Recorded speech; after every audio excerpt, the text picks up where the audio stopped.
It's fine. That government. For a minute, guys. Everybody hates on you. Right? Yeah.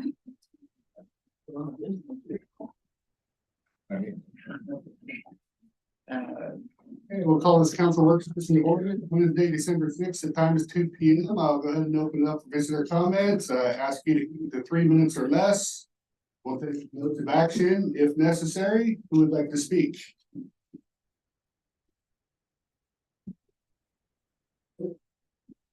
Ron's coming up. Go ahead, Steve. I'll be back. All right. City council meeting, December 6th. In November, first council Your name for the record. is Stephen Topaz here.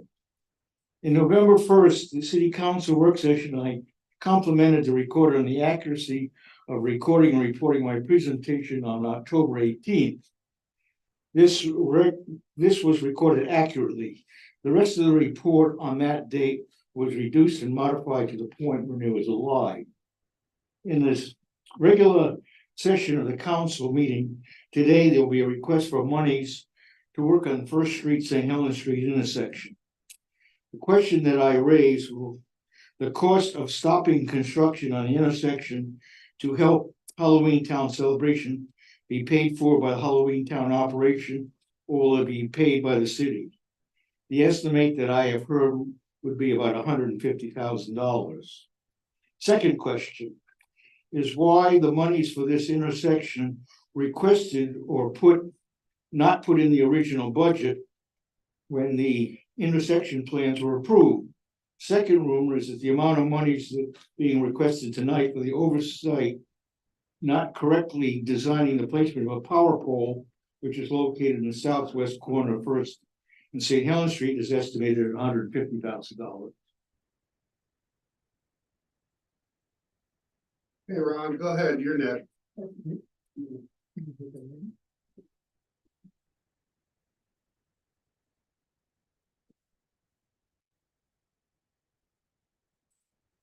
Ron, you could just sit there, Ron, if you'd like. It'll still be. Yeah, yeah. That's all right. Once I'm up, I'm putting it.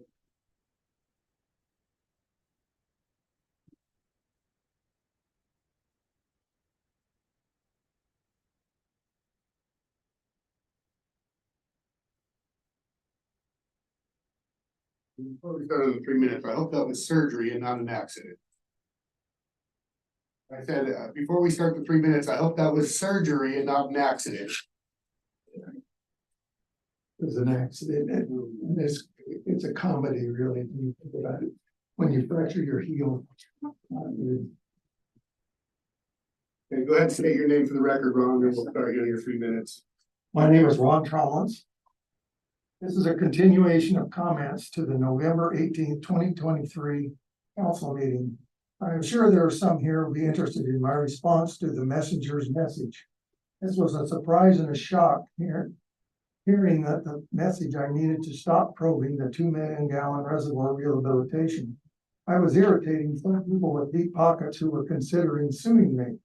The timing came upon my attendance to the November 2nd and 16th council meeting. I was there requesting the Walker Consultants investigation report of the 2 million gallon rehabilitation failure that was being denied. The message intent was intimidation. I was working too diligently for some parties who were involved with the W449 rehabilitation. I was effectively creating some frustration by my persistence. The intimidation was an attempt to silence me. I had expected some comments and contested remarks. Most of my letters and emails were directed towards the city of St. Helens. To everyone else, I was an invisible person. My searching is for more evidence of conditions that might be worrisome to the city. The city believes that there is a need to withhold the Walker report. The Walker report appears to be a protection of reputational embarrassment for someone's actions. For some, it isn't what was done, but what wasn't done.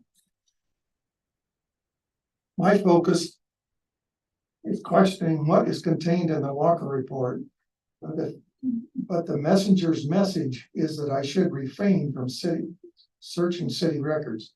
The Walker Report is a third-party investigation report that contains information concerning the rehabilitation's failure. So who is sending the messenger? There are 4 parties that have involvement in the W449 reservoir contract.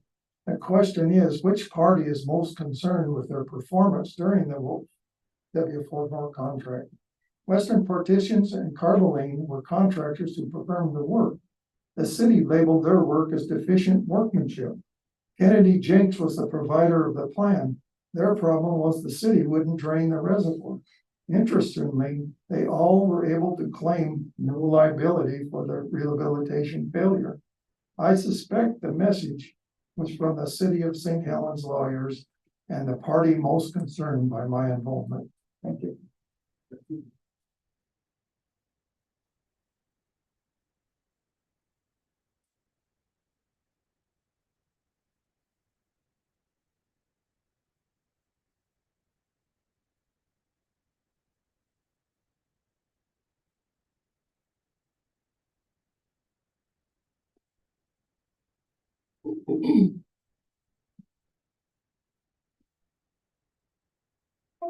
My name's Connie Muller. I just wanted to address a couple of things from the last meeting. Jessica in the evening said that she didn't like it when citizens came and lied about the police, and I just want to let you know that I'm not lying about the police. I have a 29 email strain in which the police say that they will not help. They have a few officers that they would help with Halloween Town, and that was absolutely it. And I am more than happy to forward this to anybody who wants to read it. The person who was assigned by the police got increasingly hostile to the point where he basically told one of the volunteers, "Isn't that what you're paid to do?" And not cool. It's not cool. And flat out said that they would not ask the Oregon State Police for help. The Oregon State Police just asked for a request. This volunteer who worked for a security company said, "I am happy to write the entire proposal to ask the state for help."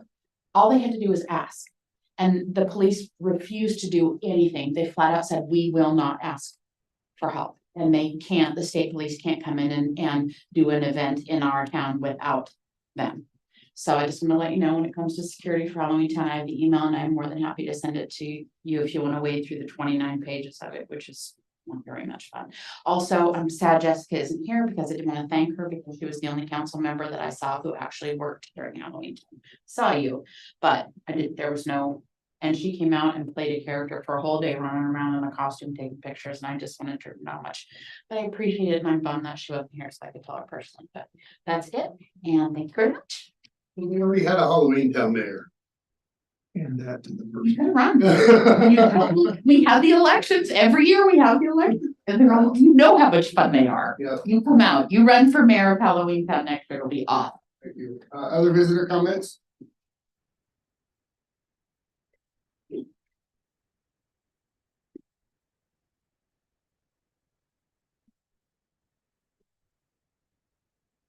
Frank Brennan. I just want to start by saying how disappointed I was in the fact that Mr. Gunderson has been elected from the Fire and Rescue Board. I think that we have enough people in this community that we don't need 2 people serving in 2 elected positions. I think it's a conflict of interest. And I think that clearly you're already a member of an organization that has financial problems. You don't need to join another one.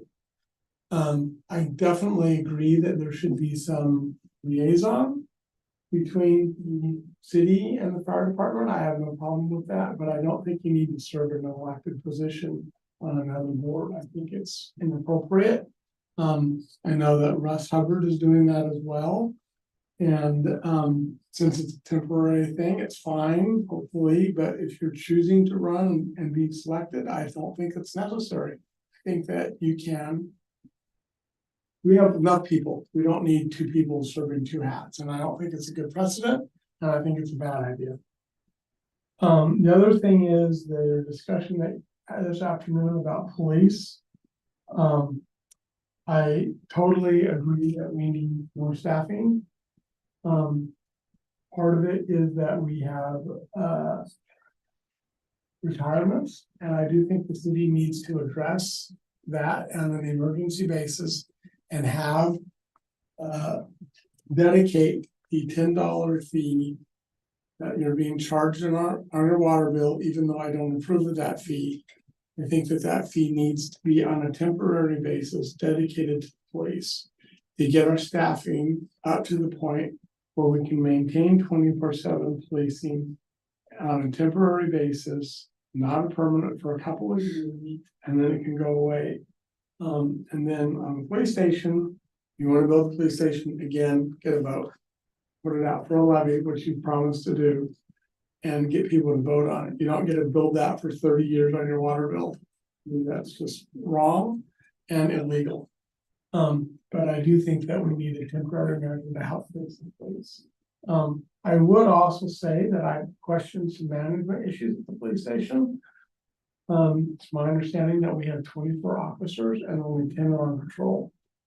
And to me, that math doesn't work out very well. I don't know that we need 14 people by my count in administration positions.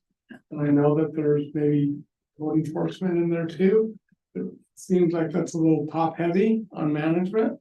When we have 10 officers, I think that needs to be looked at. And I don't know if that's a council position or you direct the chief, but I do think that we need to look at how heavy is the management when we have that number of people.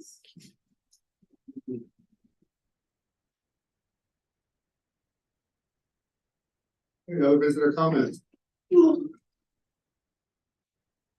Afternoon, Stephen Toskey, citizen St. Helens. On October the 12th, 2023, I put out on my Facebook page and concerned citizens of Columbia County and Transparency and Accountability that I was going to put in for being on the budget committee for the city of St. Helens. And I asked anybody who had any kind of accounting or business background to try to put in that. This was, I think, after Gloria's first quarter report, saying, can you please put in, we got a job to do, let's try and get some people involved.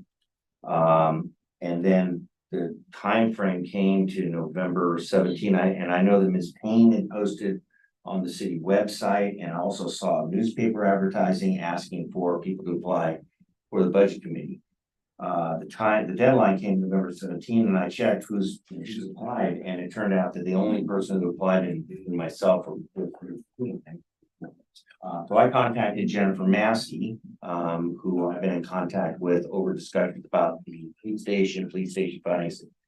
Please put in for this budget committee. There's another spot open. And then I think Jennifer put her application in on the 19th. So I thought we had 5 then with Eddie Dutton.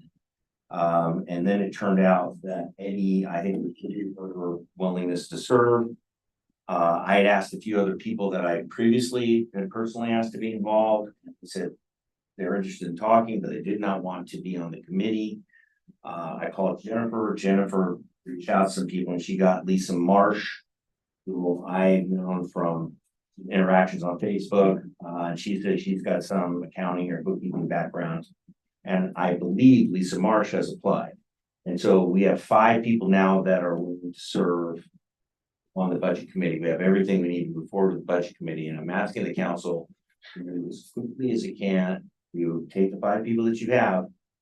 We spread the net far and wide, and you've really been 5 people that are willing to roll up our sleeves and get to work on a very serious problem. When emails go out telling people they may lose their jobs, I take that very seriously, and I think we need to do all we can to help and pull together as quickly as we can. So I'm urging the council to approve the 5 applicants and authorize Gloria to move forward with the budget process as soon as possible, and so we can begin to discuss the situation we're in, and potentially, if the council is going to ask for levies, we should have an analysis, and it should be a good one, so our people can figure out what they need to do.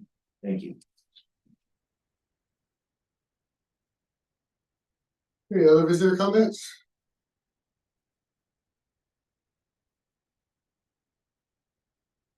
I'm kind of surprising myself that I'm gonna make a comment today. I'm here, my name is Erin Salisbury, I'm a citizen. I'm not here in any official capacity, professional capacity, or even as a volunteer. And my main message to you as council is thank you. Thank you for doing this job. Thank you for stepping up and being on the podium and making these hard decisions and leading these conversations.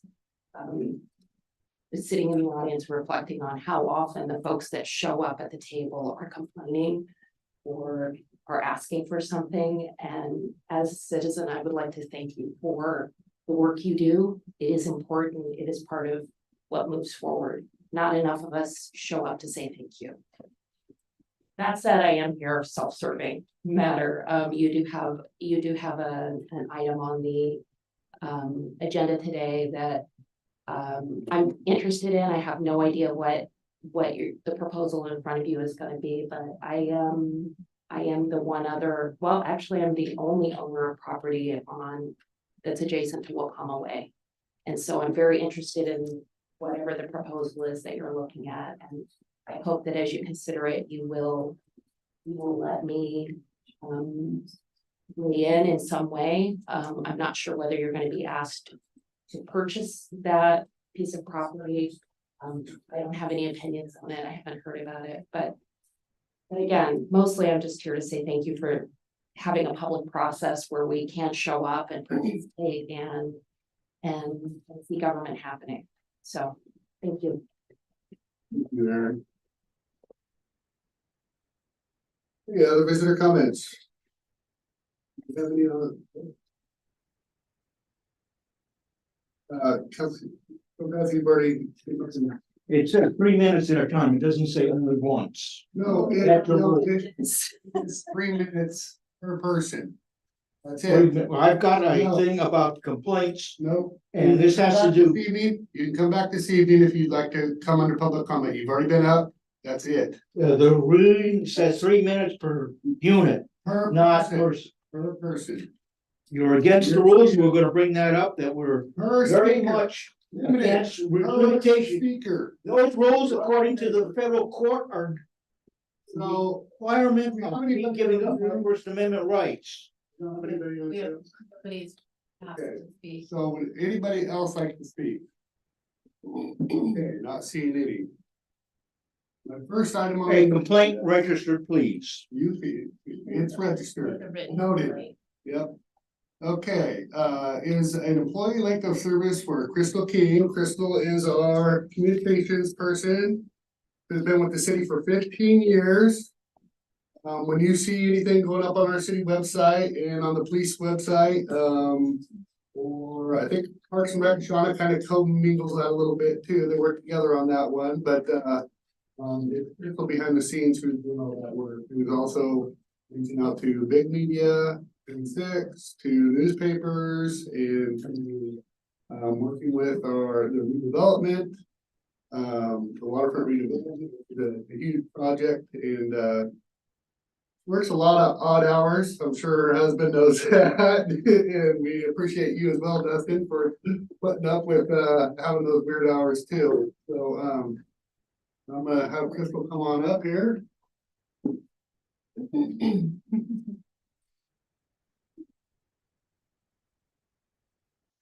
18 years. Who would have thought? Who knows? Hold on. She's not as good as you. No. No, let me come from this side. Background. Not used to being on that side of the camera. That has other strengths. And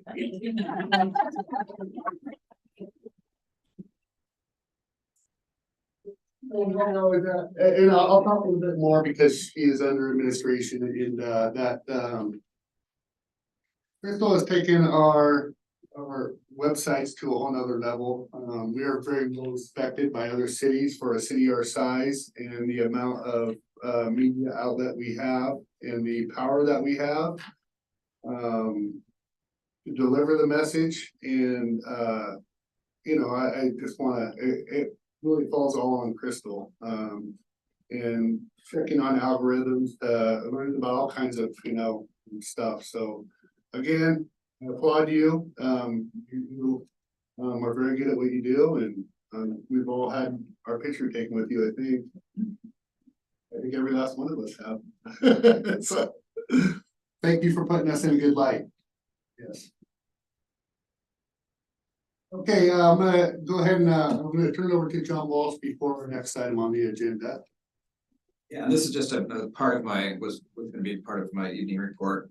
Tonight on the during the session meeting, the personal services agreement with Moore Site Services for on-call services at the mill site. Rory Moore's here. I just wanted to put a name with face. He is, and probably anybody in the room knows more about the mill and the operations of things going out there, to bring him aboard, and team West Cascades Departs have Rory on board, and at this point, it's on your agenda tonight. I don't know, Mark, or if you want to say anything about yourself, say hi. Yeah, I'm a legacy mill worker. I've worked there since 1996. A few years ago, I started my own business doing maintenance consulting. Our background is around, industrial sites, project management, efficiencies, installations, repairs. So the bulk of my career was spent there. So like you said, I have a vast knowledge of that mill. I was able to work there with a lot of legacy employees and absorb, as much as I can. So while I did leave the company that was there, that mill I have some deep roots there. So I want to see the success of that place, however it ends up in the next wave, and whatever we can do to try and help make that, as best for everyone as we can. Myself and my crew, we all operate with that same mandates. Thank you, Bert. Yep. So he's definitely well respected and knows all the infrastructure down there. When Cascade has him to give us a tour, that says a lot, so. All right, so our next item is discussion of Strand Street and Wakama Way corner lot.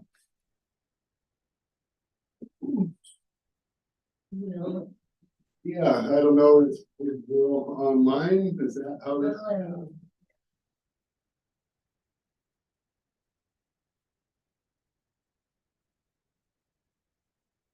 Hello, I'm online. Can everyone hear me? We can hear you, Will. Okay, great. I apologize I couldn't be there, but thank you again for letting me present to you guys our kind of idea for this lot, and thank you, council members and Mayor Scholl, for putting us on the agenda. I appreciate that. So my name is Will U. Blocker, and I'm representing Lane Atrush, who is the property owner of tax lot 300 and 401. This is represented on both maps as the area shown in orange. Tax lot 300 is on the east, fronting Strand Street, and tax lot 401 is fronting South First on the west. Currently, tax lot has an existing structure that was commercially occupied. The structure has received temporary shoring and will be required to be rebuilt or demolished by the summer. Tax lot 401 is a vacant lot. We have been exploring development options for tax lot 300 and 401 up until discovering that the square in blue is owned by the city and potentially for sale. We are requesting to purchase the property located at the northwest corner of Strand Street and Wapama Way. As part of our feasibility study, we have reviewed the US EPA area-wide planning project resolution 1765 and understand that infrastructure work has commenced. Given the unique location of tax lot 300 and 401, this development will be a bridge connecting the historic downtown with the new waterfront development, a bookend between past and present. Next slide, please. The next slide overlays the existing building with the proposed street improvements. Again, the rectangle in orange represents the current land ownership of my client, and the blue rectangle is the proposed lot. As part of the waterfront development, one can see that additional off-street parking will be provided. However, this will not be enough for any future development that aims to provide any eating and or drinking establishments. This requires one space for 50 square feet of establishment's dining area, plus one space for every 2 employees. Taking a look at the existing structure on tax lot 300, the total square footage of dining space is about 2,250 square feet, requiring 45 total parking spaces, plus additional employee parking space requirements. Any new future development will be struggling to meet parking demands without utilizing open lots nearby. And next slide. The acquisition of the Strand Street and Wapama Way lot would alleviate parking concerns for the tax lot 300 and 401 development for visitors, permanent residents, and employees. It is our intent to preserve the commercial ground space tenant of tax lot 300 to maintain the existing urban edge from the buildings to the north, connecting with future development to the south. Possible development could see townhouse-style homes on tax lot 401 and potentially additional residential units located above the existing commercial space.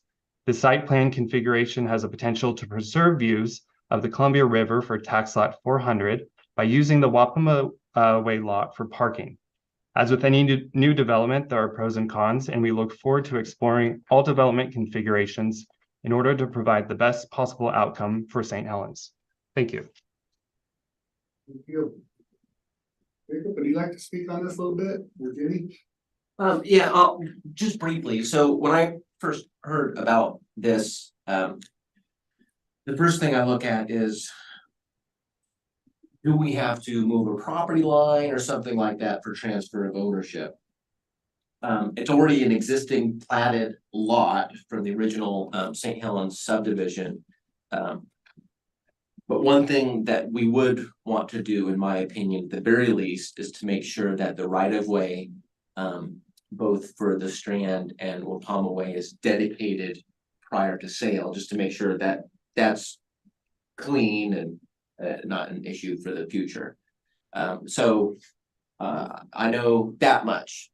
This brings up other questions that, you know, may, well, I think that will kind of feather out later on. But at this point, it seems the question for the council is the willingness to dispose of the lot. And then, you know, the other details will fall into place. I mean, for me, it looks like a clever idea for, because you need parking for both facilities, and it's not obstructing of view. It's I was looking at that. Yeah. So that's our standard, is every 50 feet of restaurant style, is that what he said? Oh, yeah, he's talking about parking calculations. Yeah. And in the case of like a restaurant, like a sit-down quality restaurant, that kind of thing. Yeah. The normal calculation is based on the dining area. And I believe he's right, just from memory, 1 parking space per 50 square feet of dining area, and then an additional for the amount of employees.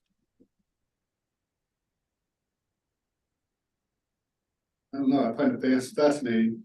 So I'd like to see it sort of grow organically in the old part of town, new direction. That's nice, but I think it's planning commission needs to look into this and vet it as best they can. Any kind of decision now. Gotta get it platted and all that stuff for the streets. I haven't seen that, but maybe you have it already. and I don't think you could, so I think with the ask here, and I agree with you, so don't take this wrong, but the city does own the property. Planning commission doesn't. I think what the ask is, like he had started with, is that he wants to buy it. So that's what he's in his proposal, what he wants to do there. So anybody who, I guess that's just, before he dumps any money, not, I guess, but it's just getting the feel. Yeah, I think first I've seen it. I have it. Will that be an opportunity for the neighbor, Aaron Salisbury, to come comment at this point in time? Yeah, if you'd like to come up here, Would you like to yeah, make a comment? yeah, and tell us what your thoughts are on this. Well, you know, I think it looks like a beautiful plan. I think all of you know that because of my involvement in Main Street, I am passionate about this town developing. I have always said that at the point we lose our view from that house, it will be a good thing for St. Helens. So I love a plan where I get to keep my view and see development happen. I think strategically, I have a couple of questions, which is this lot is not yet for sale by the city. Yeah. And so I would like to make sure that this is not a case where the first person who asks to buy something is given the only opportunity to make a bid for it. There may be other folks in the community who would also like the opportunity to put in to purchase it. And, you know, because that becomes the other issue, right? If you're gonna sell it, what's gonna be a fair market price for it? What does demand for it look like? Clearly, those of us who have adjacent pieces of property are going to have perhaps much more interest than those that don't. And then I think my other concern is that this is a great plan and it looks good. I want to get behind it. But as soon as you sell the piece of property, the city doesn't necessarily have anything to say about what actually ends up going and when that actually happens, right? A property owner could purchase the property and then not do this plan. And it, of course, will have to go through planning and it will have to go through review and building plans will need to be approved. But so I think this is lovely, but I have absolutely no guarantee as the property owner that even if you do sell them this piece of property, that is what will happen. So those are kind of my concerns as a property owner. Absolutely, I would love to see our downtown get developed. I would love to see that current building absolutely replaced by something that is active and has an engaged business in it. I'd love to see more residential down there. So I'm not doing NIMBY. I'm not saying not in my backyard at all. In fact, I'm kind of saying, well, give me something in my backyard. But at the same time, I think as council, one of your opportunities here is to say, well, this is the first person who's asked for it. Are there others out there that might equally be interested in doing an interesting development? So that's just my logic thought process on it. So that's it. So, my question would be this is, Will, you mentioned something about a tear down that had to be tore down or something. Is that something that we are demanding because you pulled a permit or something? Because I know you started on that. I'm just curious of what that. Yeah, with that existing structure, the south wall was failing. And so we had to apply for temporary shoring, and so that kind of set a clock for either doing, new construction and asking for a variance, or remodeling that structure, because there's a line in the code that says with any remodel of an existing structure, there's not the same parking requirement. But we obviously want to be cognizant of providing parking because that's important to the city. So we would actually, if we did acquire the lot, we would ask for an extension just so we had the proper time to really work with the community and the city in order to develop something that works for everybody. And the order for shoring and potential demo came from the building official. Correct. That was a result of concerns, Public Works and the contractors working in proximity to it and hazards to them during construction because of vibrations and stuff like that. And so, this one little lot, as usual, it's an onion. There's all these layers. Now, what Will is referring to in some of the parking stuff, and a lot of this is parking centric. In this area, if you have a lot and the building occupies more than 50% of the lot, you are exempt from off-street parking requirements. If we go back in time and look at the Muckle building, for a long time, the Muckle building was just an empty skeleton. Carl Kaufman purchased it. was thinking about doing something, some bricks fell from the top to the sidewalk. Oh, wow, that motivated him to do something, and we were able to not have to be mean from a parking standpoint, because, well, the building takes up about 100% of the lot, maybe a little bit less. For example, so the idea is that in your historic areas, back in the day, you didn't have those standards, that you're not punishing old buildings for those new standards. Now, this one's interesting because you have this building not in the best shape, and really the incentive for that parking allowance lies with the building. So that's part of the mix.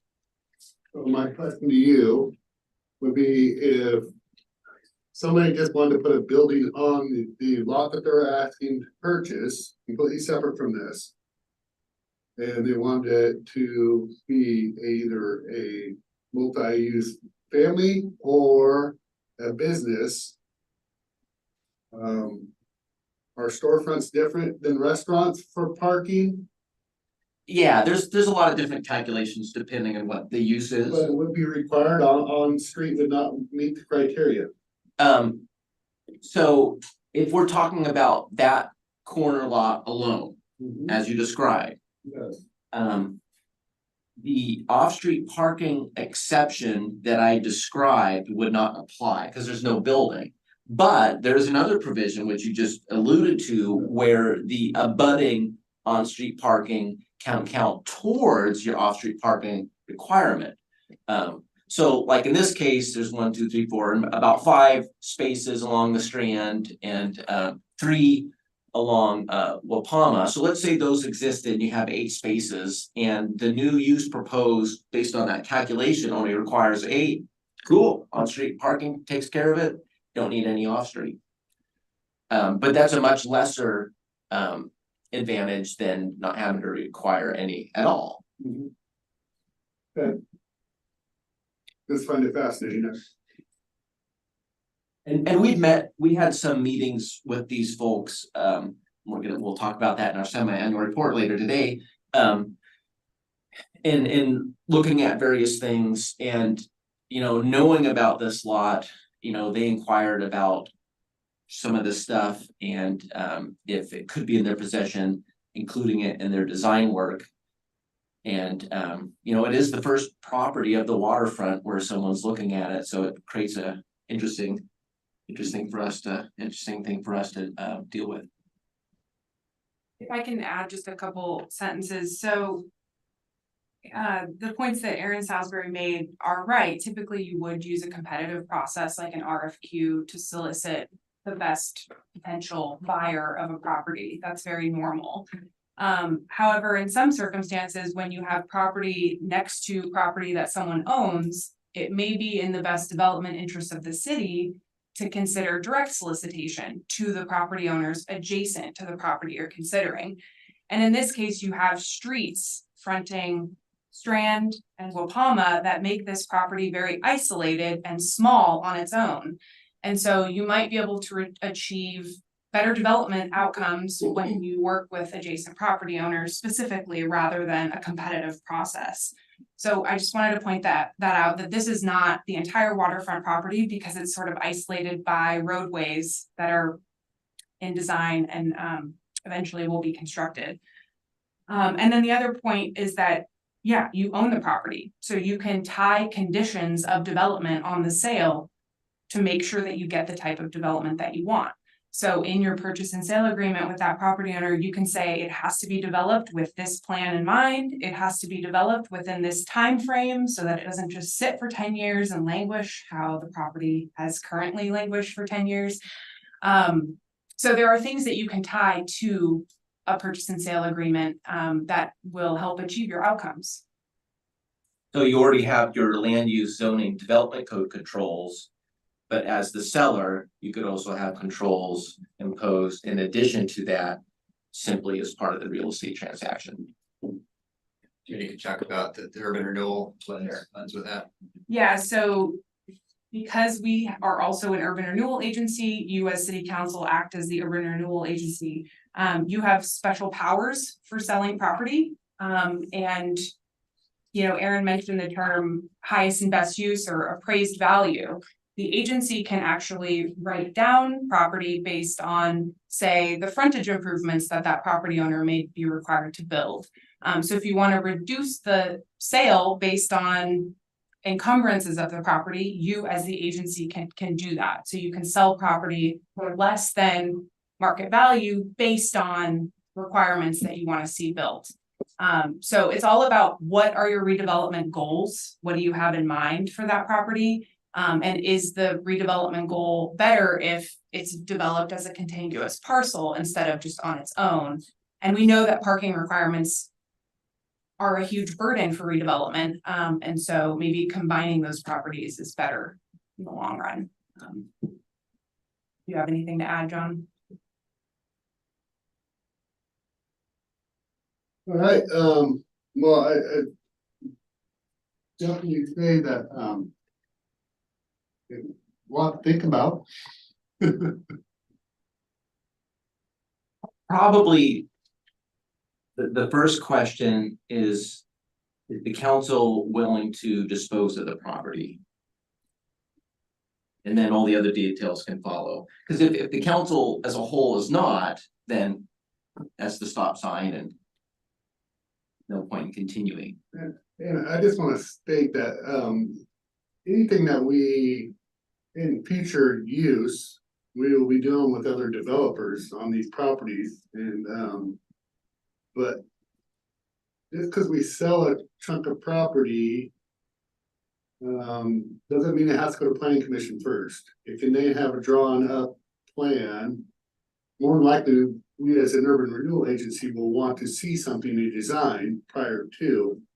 But you also have to enter into agreement because design work costs a lot of money. Especially when you're talking about the other parcels down below. It's not just something somebody's gonna take a gamble on a 3 to 5 vote in hopes that they can buy the property. By doing a design of a building and going to the planning commission first. Correct? Needs to go through the planning commission. Well, it would always have to go through the planning commission, but the sale of the property.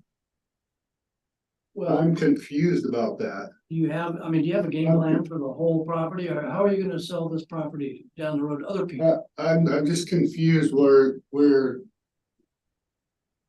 I guess where I'm confused is where the. Planning commission has jurisdiction over the sale of city property when the city council is the only one who actually has that jurisdiction. And so I have to go acquire a chunk of property, just follow me. I don't go buy a chunk of property, I don't get a design drawn up, $100,000 design on a per commercial piece of real estate out on the highway in St. Helens.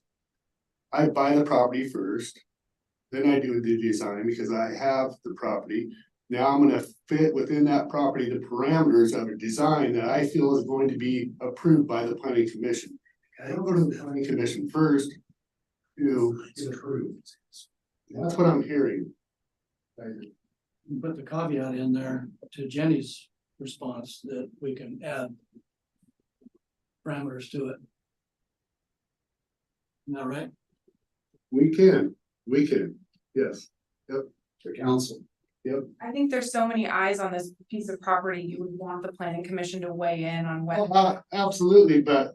And it wouldn't necessarily be the design, it could be, and I'm not trying to advocate either way, but it could be, okay, we're willing to dispose of this if a statue of Santa Claus is built here and a statue of Penguin is built here. And then the planning commission could potentially weigh in on I it. imagine there's not much design element in the parking lot, okay, probably not a huge cost. You know, so- There is to the building that's next to it, though. I mean, absolutely, because of the tear down, if they tear down, then they have to meet the criteria of the parking. If they tear down, they have to go to a new building criteria. What I thought I heard, is that correct? Well, if the building doesn't exist, it cannot be used for the 50% lot coverage incentive that I described. Yes. So that's why you said combining the two, Jenny's statement, combining the two may be more productive. You may just be able to get a higher and better use when you're using all three properties together. And, you know, Will has worked on those two properties that his client owns extensively. We've seen pretty detailed plans for those two properties. And so I think from this point on, he needs direction on whether he should just continue with his two properties. Or if the city is open to discussing more about what, you know, what a sale might look like. And what requirements might the city have on him. I would definitely like to give him allowed the time to do that, and if it requires talking to the building official to extend a deadline of tearing down a building or not tearing down a building, I think we should approve that as a city council. First and foremost, not just because if he's got a deadline to tear it down, he has no idea. From a development standpoint, that's a tear down, but from a development standpoint, if you keep that existing structure and leave a wall up, then it's a remodel. So he bypasses a lot of what Jacob would want if it's raw property. And it's advantageous to him to do that. And would that follow through on the new acquired property also? Yeah, that's a good question. And so it depends on how you look at it. So when these properties were first purchased, you know, we had to think about these rules. And there's nothing that forces all three properties to be developed together. And if viewed as a unit, then the building takes up less than a third of the site, below 50%. But there's nothing that requires them to develop it together. Conceivably, the one lot could be developed by itself for the incentive, and then the other ones are developed in tandem or something like that. So it does get a little wonky on how the process is structured to say that. There's also an opportunity for the city to get frontage improvements for a public benefit out of this, something like that. Yeah, being a corner lot like that, the frontage improvements require double, which is a very expensive endeavor for a lot of this size. I mean, if you look at how much frontage is required with the bulb out extension on Strand and Wapama, so that's no small feat to do the level of frontage improvements there. And when there's no street, the frontage improvements are usually accompanied by half a street and potentially another 12 feet of lane or so. And my understanding is the extent of construction at this point planned for the Strand does not continue to that property's frontage. We'll just have a half street then after it's developed, theoretically. Conceivably, yeah. There's the balance issue of the access to the proposed parking lot that would take all the parking away from the access. You know, whether it's one ramp or two ramp coming into the thing. Losing spaces. Oh, yeah, Space. that's true. Yeah, there would be. There'd be ingress and egress out. Layers of an onion. Yes, it is. Layers of an onion. I find it fascinating, you know, that, you know, I mean, the properties could probably together would be a better, and I don't know about if a parking lot's it, Aaron, I don't know, maybe to extend the building a little bit and parking, you know, I don't know. You know, 10 feet by 150 or 100 is 1,000 square feet that you could add to a building, so. You know.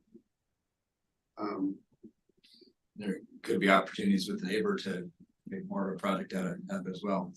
Aaron's property.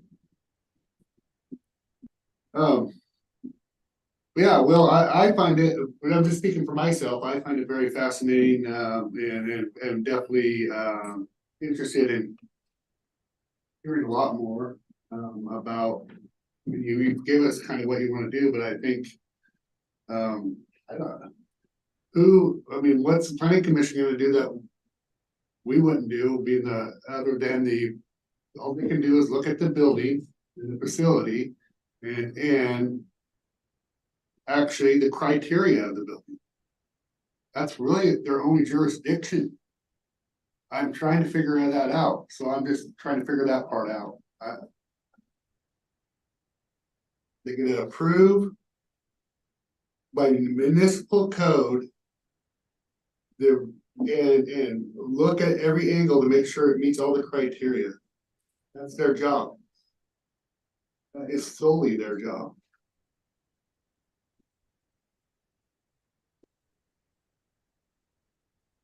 And yes, Yeah, I mean, I think we could pull up the planning commission standards and get into that. But again, the first question is the council willing to dispose of the property, and then all those other details can follow. well, I'm definitely a head nod, yes. It's a corner, no matter what. I'm a yes. If that requires an appraisal and all that stuff, fine, yes, and people want to bid on it, yes. I think we should have a process for anything comes before us that the city owns real estate that they're gonna sell. Whatever that process is. Let's just have a standard that anybody that comes in the city. You go through these steps to satisfy the public. The standing order to council's directed me is that as you get proposals, bring them to us. So we're anything that comes in, we're bringing them to you to talk about and get direction on it. I know you realize that, but it's pretty broad, it's pretty broad. It's, Yeah. somebody wants to do something, we're gonna bring it and talk about it, so. So I think this would be a regular session item just for that initial. Yeah. Green light or not. Green light, yeah. Okay. Hey, Will, thank you. We're gonna do, talk about this evening session. That's where we actually make a direction, okay? All right, thank you so much for your time. Yeah, thank you, Will. Okay, on to our next item, which is, anytime it comes to planning, you can talk about stuff for hours. I know why you guys is meeting, because we're supposed to be about 2:25 right now. That's okay. I have blanket work later that I gotta. So, next item on the agenda is, recognition semi-annual report, recreational manager, Shauna Duggan. Well, thanks for having me today. Good to be here. So my name is Shauna Duggan. I'm the recreation manager for the city of St. Helens. I've been with the city for 13 years, so not as long as Crystal, but catching up. But we just celebrated our 5th anniversary for recreation, so that's really exciting in June. So if you'll go ahead and go to the next slide, Kathy. So I did this report and it's just kind of a high level overview of the different numbers and things that we're doing. And then I'll have some time at the end for any questions that you have for us.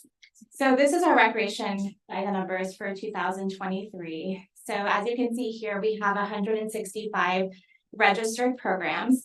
So these are programs that folks register for and pay a fee for, and that helps build our staff capacity and our partnerships that we have. We've had 70 drop-in or free programs. We have over 4,500 profiles in our Rec Desk database. So that's the programming that we use for people to log in and register for these programs. And it's nice for us too, because we're able to send out emails to these folks for different things that are happening amongst the city too. So that's been a nice feature. And we started our Facebook page, I believe, 3 years ago, and we're at 2,900 followers right now. 577 after school hours is what we logged for the 22-23 school year. We'll be above that this year because we have that huge grant that we're going to be standing up 3 more after school programs throughout the St. Helens School District. And this summer we hosted or partnered with 14 summer camps. So we had a really big summer camp program that we ran. So go to the next one. So our projects and goals for this year, well, always, is to provide a safe and clean, comfortable atmosphere for our participants. And I'm just going to go over a few of these because you all can read these if you want to. Building programs and partnerships, and a big part of the partnership thing, as you know, partnerships take a lot of time. You show up to the meetings, you gain that trust with your partners, you say what you're gonna do and what they can bring to the table. And so that is one of our goals always. We balance our free programming with our programmings that have fees. And we want to continue offering services at our staff capacity. So always people are recommending that we could do more, or they'd really love to see this happening or that. And so one of the things that I'm really good at and known in the community is connecting people. And so I really look at seeing if those things are already being offered. And if they are, how I can connect it to that, or things that we could bring on through a partnership. And then lastly, seeing what we have capacity to support with that. But I know there's always recreation that's wanting to be had. And so just figuring out what the balance is for that is for what we can offer. Intergenerational programming. So we have a lot of programming that we do that we see folks that are babies all the way up to senior citizens and how we can commingle everyone together and create that community. So we are looking at the possibility for a before school program, and that will tie in to the grant that we have as well. So we've heard there's a need for it, and so we're just exploring on what the need is and what we can provide to help with that. Facility rentals for the recreation center and community center. So we already have a little bit of that going on with our partner organizations, but a lot of folks reach out all the time asking if they could rent our facilities and stuff. And there's just been a few things that we've been working through to get that online so people can use it for like birthday parties and that sort of thing. And then supporting entrepreneurs with a space to hold classes. So a lot of our partnerships come from local folks who are maybe thinking of starting up a business. For instance, one that comes to mind is we're going to start having sewing classes, and she's really wanting to have her own business doing sewing classes, but we can hold the sewing classes at our facility and we charge them a certain fee to do that, but they're able to come in and do those things at our facility and kind of get their following up and then move on to a business. And we've done that with several of our local businesses and entrepreneurs. And so that's been a really great partnership. So if you go to the next one, Kathy. So this is the board and committee work that I've been doing this last year. So I helped with the St. Helens School District strategic plan. I'm on the Columbia County Trauma Informed Network. I'm on the Early Learning Committee, Columbia County Health Coalition, Northwest Parenting Hub, and ESD Committee, and the Columbia County Child Care Task Force. And then I just recently attended a meeting for the GROW program. And so I'm seeing how we can fit that into all these other things too. Go to the next one. So these are our current program partnerships, and we've had many over the years. And if you're not listed on here, it's not because I don't love you and still want to have a partnership, but these are the partnerships that we have current active programs going on. So St. Helens School District. So 5 years ago, if you don't know, we entered into an IGA with them to help provide recreation activities for St. Helens community. And the school district's contribution to that is they provide us a lot of spaces and some other resources too. For instance, the grant that we had just gotten, they provided a few grant writers to help me write that grant. And then our contribution is that is we provide the staffing to help support those programs as well. And sometimes we tag team on some of the staffing stuff too. OSU Extension Office, St. Helens Main Street Alliance, the Northwest Parenting Hub. So a lot of our 0 to 6 year old programs that you see, the funding comes from Northwest Parenting Hub or Northwest ESD. And so we have a lot of different funding streams that we get throughout the years. And so that's how we're able to pay for our staff. Columbia Art Guild, Mom of Columbia County, CCMH, Griffin's Place. Those ones are huge supporters with our programs that we're offering with folks with intellectual or developmental disabilities. We're not the experts on that, so we've brought people who are in. We're able to provide the space and maybe some supplies, and they're able to really provide that programming piece and the expertise with that. So those have been really great partnerships. The St. Helens Police Department has been a great partner with us, St. Helens Library, Columbia County, and the Northwest ESD. So this is just our last 60 days of snapshot. So we've had 391 registrations, and those are actual paid programs that people are doing. 284 of them are residents and 107 is non-residents. So there is a piece there that I'm trying to dive a little deeper into to see what we can partner more with Columbia City on, because we have a lot of those folks who use our programs. Scott Hoos uses a lot, Warren. So not only are we a St. Helens recreation, but we get folks from all over, and I get contacted all the time from the different cities to see how we can start doing stuff over there. And I let him know I work for the city of St. Helens, but I'd be glad to share, resources that I have and things like that. But I think there's a deeper dive that we can plug into maybe some more resources from the other communities too. We do have a price differential that you'll see on some of the things that are resident, non-resident, and that's why if you have to pay $5 more, $10 more, it's because you're in a different tax base than the St. Helens folks are, and so we charge you a little bit different for the services.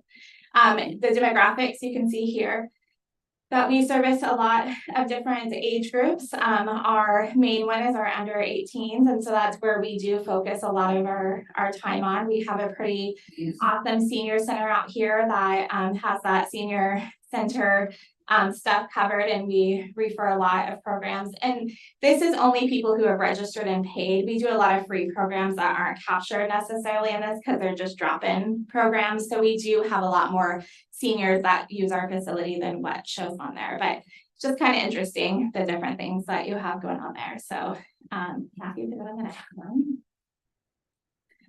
So the 21st Century Community Learning Center grant is the most recent accomplishment of the St. Helens Recreation Program. So when I started the program back in 2018, I had seen this program or this grant, and we were such a baby program that I didn't really know. We weren't doing after school yet and stuff, so we weren't ready for it quite then. And it's a 5-year thing. So I had to wait for 5 years till I could apply again. And boy, was I ready once it opened, and had the Northwest ESD had a grant writer helping us, as well as the school district. So we had a pretty collaborative team that helped write this grant. I think they said they had over 50 applicants and only 20 of them, 20 something got funded. And we were one of the top applicants because our demographics and what we were wanting to offer out here. So that was pretty exciting. We were one of the only ones that got our full funding for it. Other ones had to cut funding because of as many requests that there were and had them trying to fill those. So what this means is for 5 years, now year 4 and 5, we do go down to 90%, 80% of the grant, but it's still going to bring over $1 million into the St. Helens community. And what that looks like is we'll have a after-school program at Columbia City Elementary School. That one's getting ready to stand up as soon as winter break's done. I just met with all the folks over there yesterday. McBride will have one. Lewis and Clark, we already have a program there, but it's more of a childcare program. So we're going to keep that one going because it's just a different need that folks have for childcare. And then we'll stand up an additional one that will be this learning school type of program. So it's going to create more partnerships because we have a lot of the partners that also gave us letters of recommendation to get this. And that's the thing with this grant is no entity was going to get it on their own. You had to show that you had a really strong partnership to be able to achieve this grant. Career pathways. And what I mean by that is just because it's in the elementary schools, we still have our middle school friends and our high school friends coming over to help support these programs. And so they'll learn different kind of career pathways and readiness for that. We're also in talks on how they can get like credits for things and stuff through the high school for like a CET program type of thing, because they do have the child care program at the high school. So this is nice because it feeds to that as well. And then local resources. So I always look local first before I do anything else. So I look at our local resources when we're ordering t-shirts or food or things like that. And so not only will that over $1 million help our kids, it's also going to help the economy here too by putting it back out there and hiring our youth and hopefully training them really well. So when you all get them at your places of business, you can blame me if it, no, I'm just kidding. Don't blame me because we're going to really train them well. So if you want to go ahead and go to the next one. So again, I won't read it verbatim, but this lets you know that this 21st Century Community Learning Center is a little different than just an after-school program. There's a big academic component. So we will be working with teachers at each of the sites to make sure that the kids are meeting the metrics they need for school. They also get free snacks. And the biggest part is they get free transportation home. So they get bused home because that's a big barrier and it's free for them. Now it will go on like an 8-week session and you will have to sign up for those 8 weeks because we want to make sure that the kids we're getting in, we know who they are, and we're not just getting kids randomly in and making sure that we're keeping our standards the way we that we do of keeping everything safe and communication. So we're gonna offer students a broad array of additional services, programs, and activities. And then also a big piece of this is family engagement. So not only are we engaging the students, but we also want to be a branch of your family and have families come in to see what other resources are in St. Helens and stuff as well. Because sometimes, well, a lot of times out here, because we're such a commuter town, you know, people get in town around 6 or whatnot, and they're at home and not familiar with other things that are going around. So we're hoping that this provides like a hub where people can go and get more information for how they can volunteer for things or access resources. So we'll go to the next one.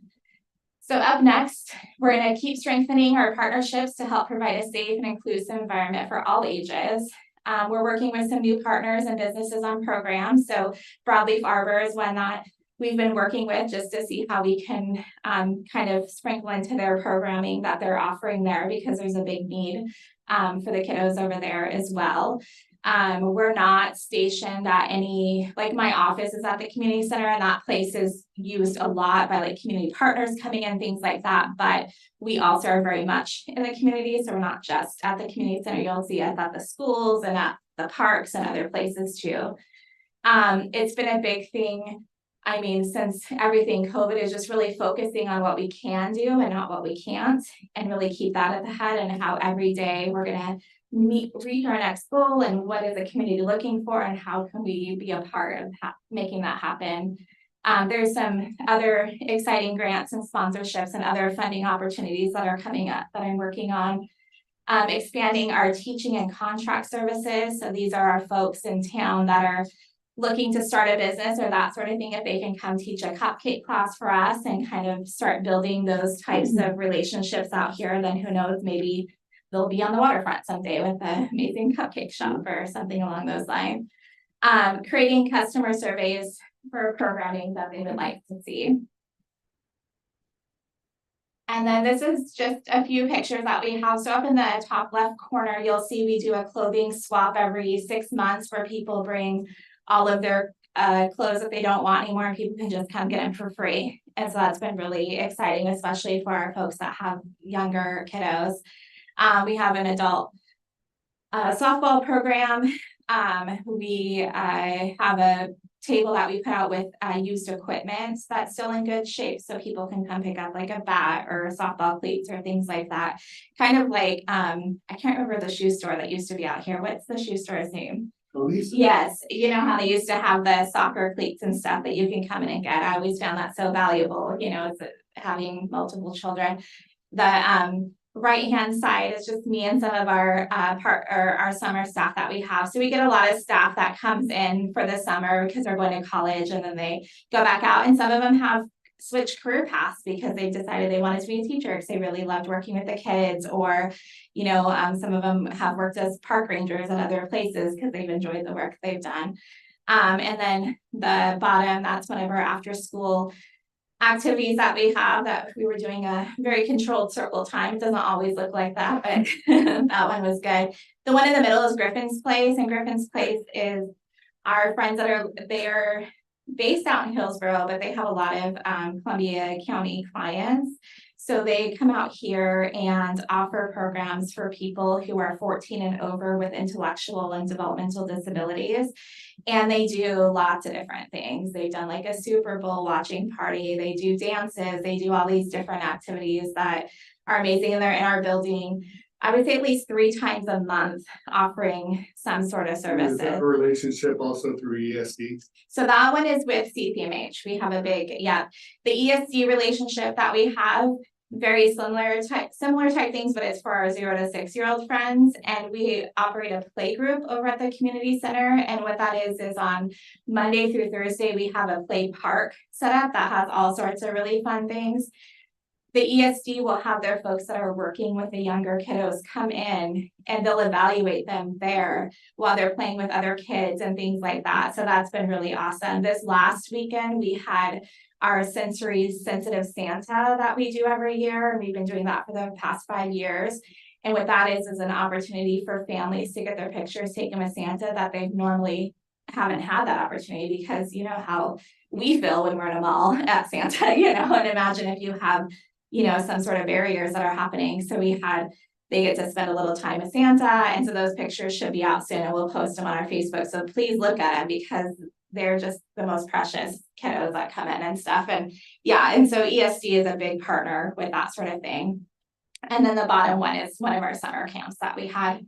So that's basically what we're doing. So I'm just trying to do the best I can with recreation and figuring out, where we're lacking in the community, what things we can partner on, not trying to duplicate services, but if there's a need for it, launching new things and just staying within our capacity that we have for staffing as well. Because most of our staffing is program based, so they're not just, where I can pull them to do other things. They have to be at the after school program because we have laws that, with how many kids versus adults and things like that. So, yeah. All right, any questions for Shauna? Thanks. I just, I don't have a question, just comment that, it's amazing how many partners that you have and that you have to continue to adjust and modify. And, I really like and appreciate the after school programs for, parents and, just even childcare, for childcare purposes. Is really, really draining on parents nowadays. Yeah. Yeah, so I mean, it's not affordable, and if you can find it even, that's the nice thing about the childcare collaborative that I'm with. And I know Paul comes in and talks about that often because Paul Vogel is a big part of that. With our program, we were able to open up enough spots where one of our other childcare who was really not wanting to do after school anymore, just because it's a whole nother realm and it's only part-time, was able to give us their kids for then. So now, we have those kids, and then they were able to open up more infant and toddler spots, which is huge out here. So really working with the other things to say like, hey, if we do this, what then can you do? And so we can make sure we're creating like a whole community hug of people looking out for the kids and the parents and stuff too, because without childcare, the parents can't work at the places, and then the employers don't have people. So it really is such a roundabout effects on everyone. So I know you do a lot out there and continue the good work. oh, thank you. Yep. I appreciate it. Okay. Have a good day. Okay, let's go on to our next item, Planning Division semi-annual report, Jacob Gretchen and Associate Pattern JD Jim Show. Thank you, Mayor. So this is our semi-annual report. And it's in December, and I think normally October. So we're covering 8 months instead of 6 months. And you'll see that in the next couple slides. So the first topic we're going to cover are project management related items. And Jenny will cover the next several slides. Yeah, and it's, I think you said this, it's 8 months instead of 6 this time, yeah. So this is probably the longest slide I'm gonna spend, we're gonna try to go through this really quickly. But just an update on the Riverwalk project. Hopefully you saw we had a press release go out recently. We got another $100,000 from Travel Oregon to help support the Riverwalk, and I think every bit counts with inflation. As you know, our bids came back very high and we're having to cut the project. Specifically, Travel Oregon was focused on accessibility improvements, and so this grant will focus on the area between the courthouse dock ramp and the county's property for their walkway along the river there. So it'll connect, so you won't have to leave through the parking lot and come out on the other end. So that 100,000 will support that area. So right now we're in the redesign effort for rebidding the project without the stage, the playground, and the picnic pavilion. And you can expect to see an amendment to Mayor Reed's design and construction management services contract at your next council meeting. So there's obviously some effort from Mayor Reed's perspective to redesign the project and pare it down. However, there's significant cost savings in paring this down. And so the original approved contract for construction management services was over 500,000, and that included inspection services and construction management services covered by OTAC. We're going to restructure that 500,000 so that Mayor Reed does some of the construction management for much cheaper, And our city engineering staff has agreed to take on the inspection services. And so that's gonna save us hundreds of thousands of dollars through the life of construction. To have our inspection services done in-house, which they feel more confident about because it doesn't include things like the complicated stage and playground, which is not typically what they inspect. They're used to inspecting pipes in the ground and roadway improvements. So at your next meeting, we'll talk a little bit more about that amendment, but it's gonna save the city a lot of money to do it this way. And then just one other note about not doing those improvements. I've been thinking of the silver lining here. We're gonna have a more incremental approach to park improvements now. So we'll have the Riverwalk improvements in. And then in the meantime, we can pursue additional grant funding for the other park elements like the stage and the playground have other grant funds that are available. So we can get the Riverwalk in, see how the park functions, and then refocus our efforts on grant funding for the remainder. So that's kind of the silver lining in all of this, I think. So next slide. The ODOT Community Pass program. So in the last 8 months, we found out that we were successful with a $300,000 grant award to study a 7.7 mile regional trail between St. Helens and Scappoose. So the goal with this is to convene stakeholders with the county and Scappoose to look at 3 different trail alternatives, narrow down to one preferred alternative, and then develop a 30% level, which is kind of concept plans, and present that to the county, Scappoose, and you all. So then we could turn around and then apply for additional funding to get us the rest of the way through construction. There's been a delay in receiving our ODOT contracts. It was supposed to be in October. I don't know where that delay is coming from, but hopefully you'll see the contract announcing that soon, before you. In the meantime, we've been looking at a statement of work from ODOT, supplying comments, and then we'll eventually take that to the county and Scappoose for comment. So the project's moving forward, you just haven't seen a contract yet. Our CLG program, this is our historic preservation grant program. We're moving forward. The state approved the work plan for exterior improvements to 135 South 3rd. That's the property that experienced some fire damage last 4th of July. That project will be completed by end of August this upcoming year.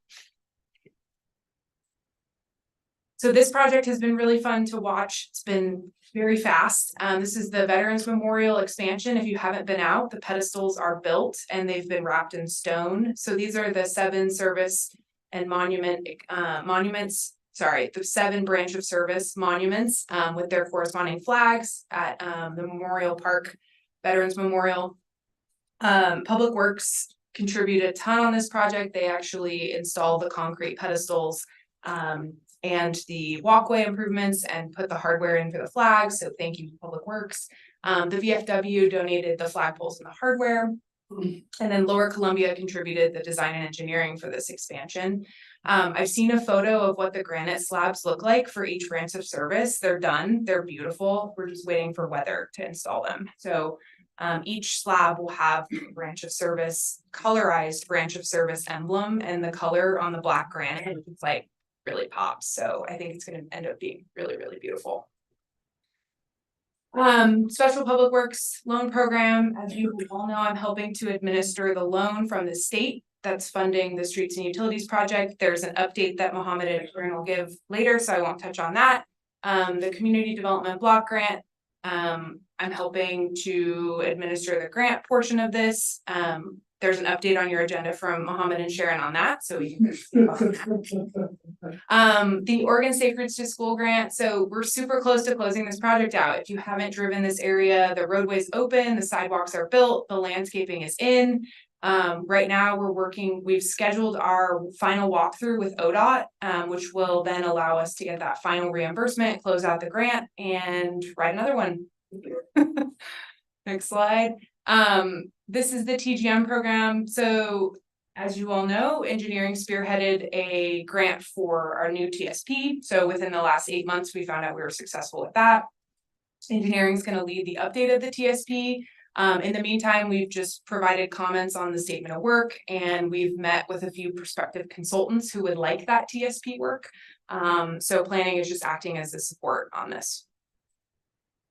Urban Renewal Agency. So this is a slide look similar to the last time you saw this slide. We haven't had any urban renewal agency meetings because we adopted a 2-year budget. So we only need to have a URA meeting if we are planning on having expenses. One note here, the Cascades closure is not only having an impact on our city budget and revenues, but it's also having an impact on the urban renewal agency revenues. So we know we have obligated our urban renewal agency funding towards the loan and debt service on the infrastructure project for the waterfront. So we updated our revenue projections to forecast what the impact of Cascades closure is. And fortunately, although there is a lull in the early years, the agency's revenues are enough to offset that impact. So we believe the agency can still support paying the debt service on the infrastructure loan that we've already borrowed. So bad news, good news, indifference. Okay, the St. Helens Industrial Business Park. One thing that we've had to think about really this entire reporting period has been a PGE parcel. So PGE has a substation out there. It's outdated. It's in an easement, not in property they own. And earlier on in this reporting period, if I generated a dime for every time I told Jenny, I gotta find time to work on this PGE parcel, we wouldn't have budget woes at all. But it turns out the dynamics changed and it being delayed a little bit, ended up us not wasting time. One, the mill closing, and now two, the solar opportunity that's potentially there kind of changed how we were looking at that parcel. So a lot of effort into that, which will continue. On the commission front, the planning commission, I thought, and the last report up there in the right-hand corner, I was saying no vacancies expected in 2003. So I thought we were gonna have a year where we didn't have to worry about recruiting. Of course, we didn't end up with a vacancy and a potential other, another one of someone who's gonna stay on. Russ Lowe, he's actually for appointment tonight, but because of things he wants to do with his life may not be so available. So here we are back in the recruitment effort. Also on the planning commission, the famous House Bill 3115 efforts that did continue into this reporting period into June. So we finished that up. One thing I want to point out on that, you know, before I talked about how Jenny and I and John are kind of this three-headed monster, which is community development director. We don't have a dedicated one. And I bring that up in this case. So when I went to the first workshop about 3115, in Lincoln City, the room was predominantly full of law enforcement personnel, upper management law enforcement personnel, and city administrators or managers. There was one other planner in there, and he was there with his police chief and city administrator of an adjacent nearby town. And I kind of thought about a little bit as time went on. And Aaron Heisel, our attorney that was working with us, towards the end, I asked him, are there any other cities where the planner is taking a lead role in it? And I don't know how many he was representing, but as you know, he was one of the main guys and had a lot. And he said the only other place was the city of Kaiser. So it was one of those cases where we're going outside of our normal role just to kind of help things, given, we don't have a lot of staff. So I thought that would be worth mentioning. And then speaking of committees, big thank you to the safety committee. We have storage out in the alley, and over the many years I've been here, sometimes you go out there to look for a file and there's all this stuff in the way, you have to get out of the way, and this sign has been very effective, and which I brought it up before. Thank you, Jenny, for being on that committee. So some other things going on. The Wapama Way issue, that was something that continued into the reporting period, so we wanted to at least mention, we know what it's called, and that helps for things like earlier today when we're able to describe that property.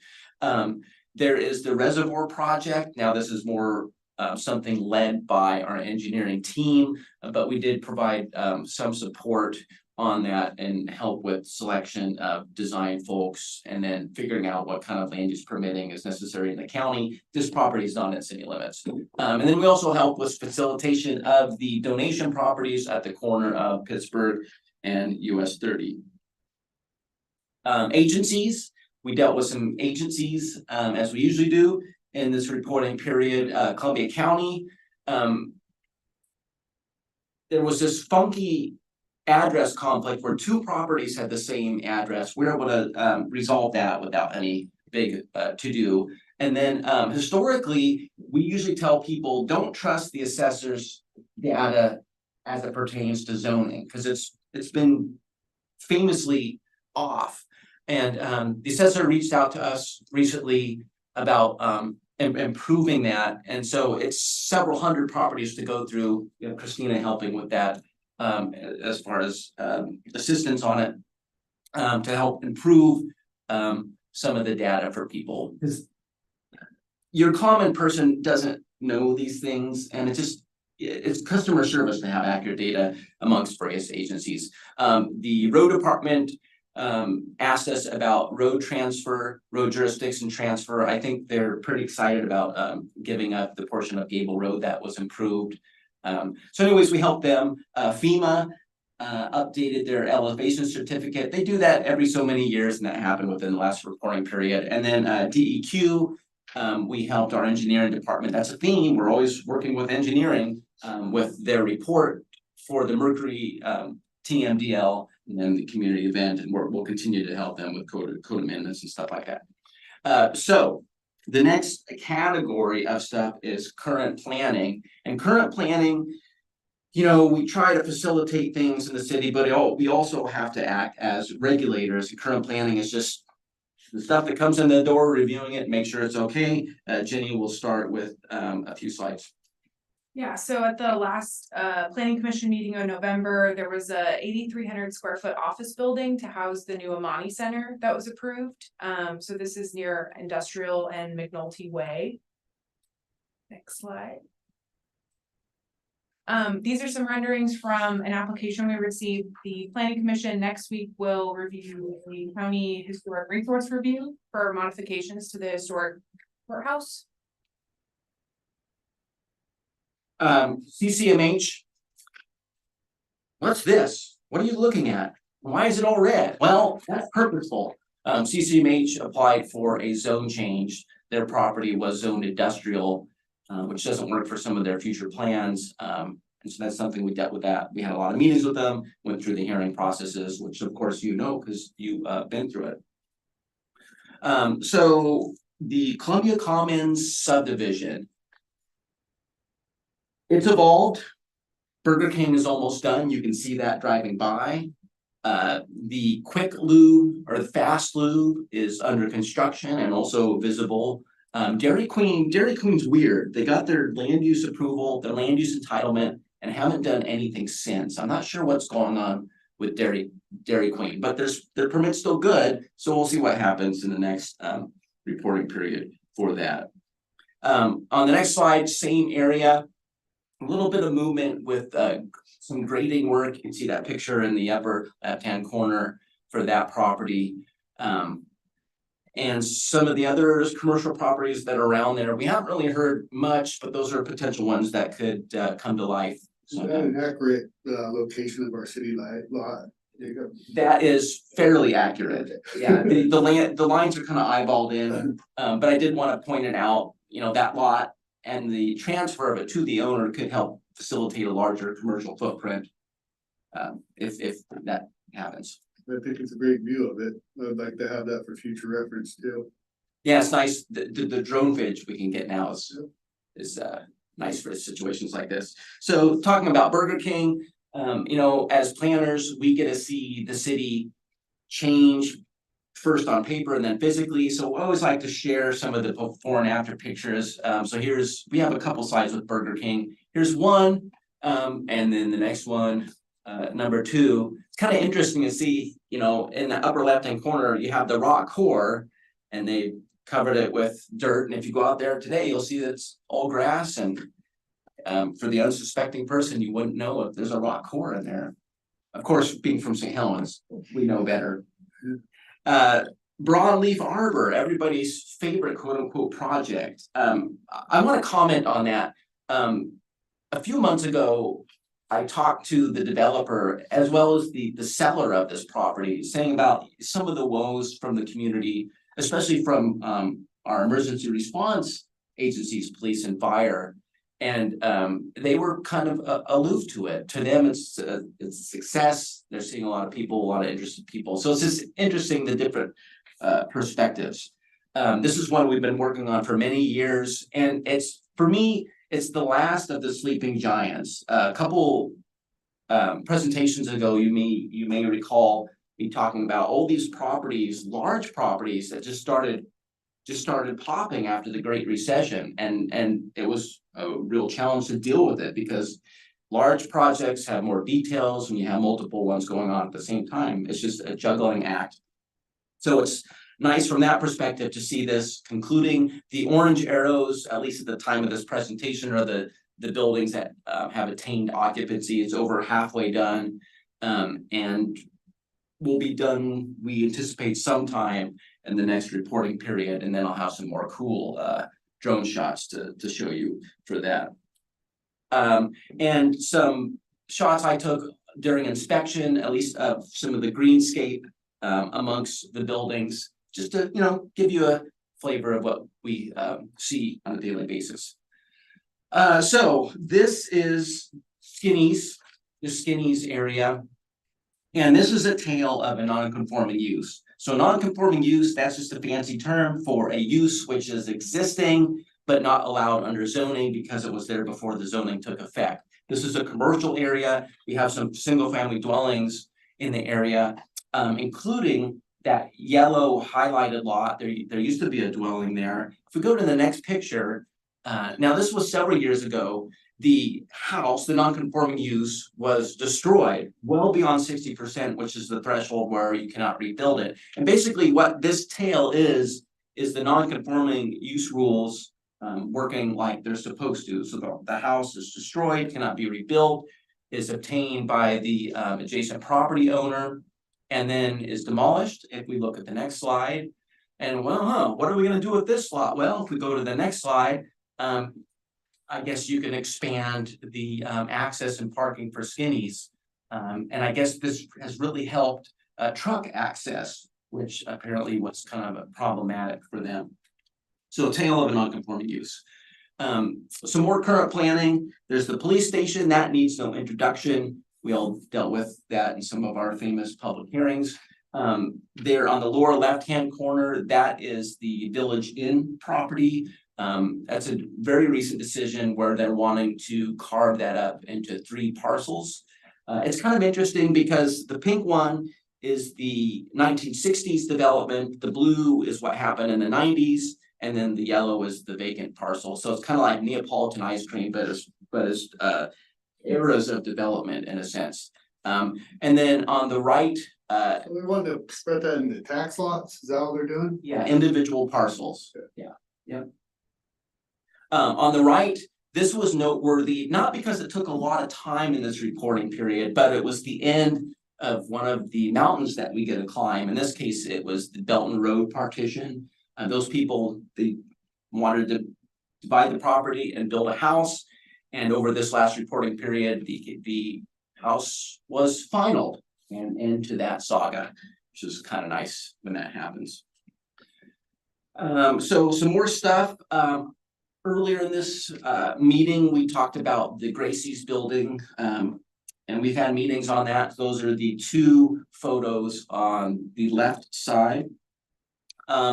The next series of photos in the center, that was a sensitive lands permit for a steep slopes, ones that the neighbors appealed, and those always take a lot more time.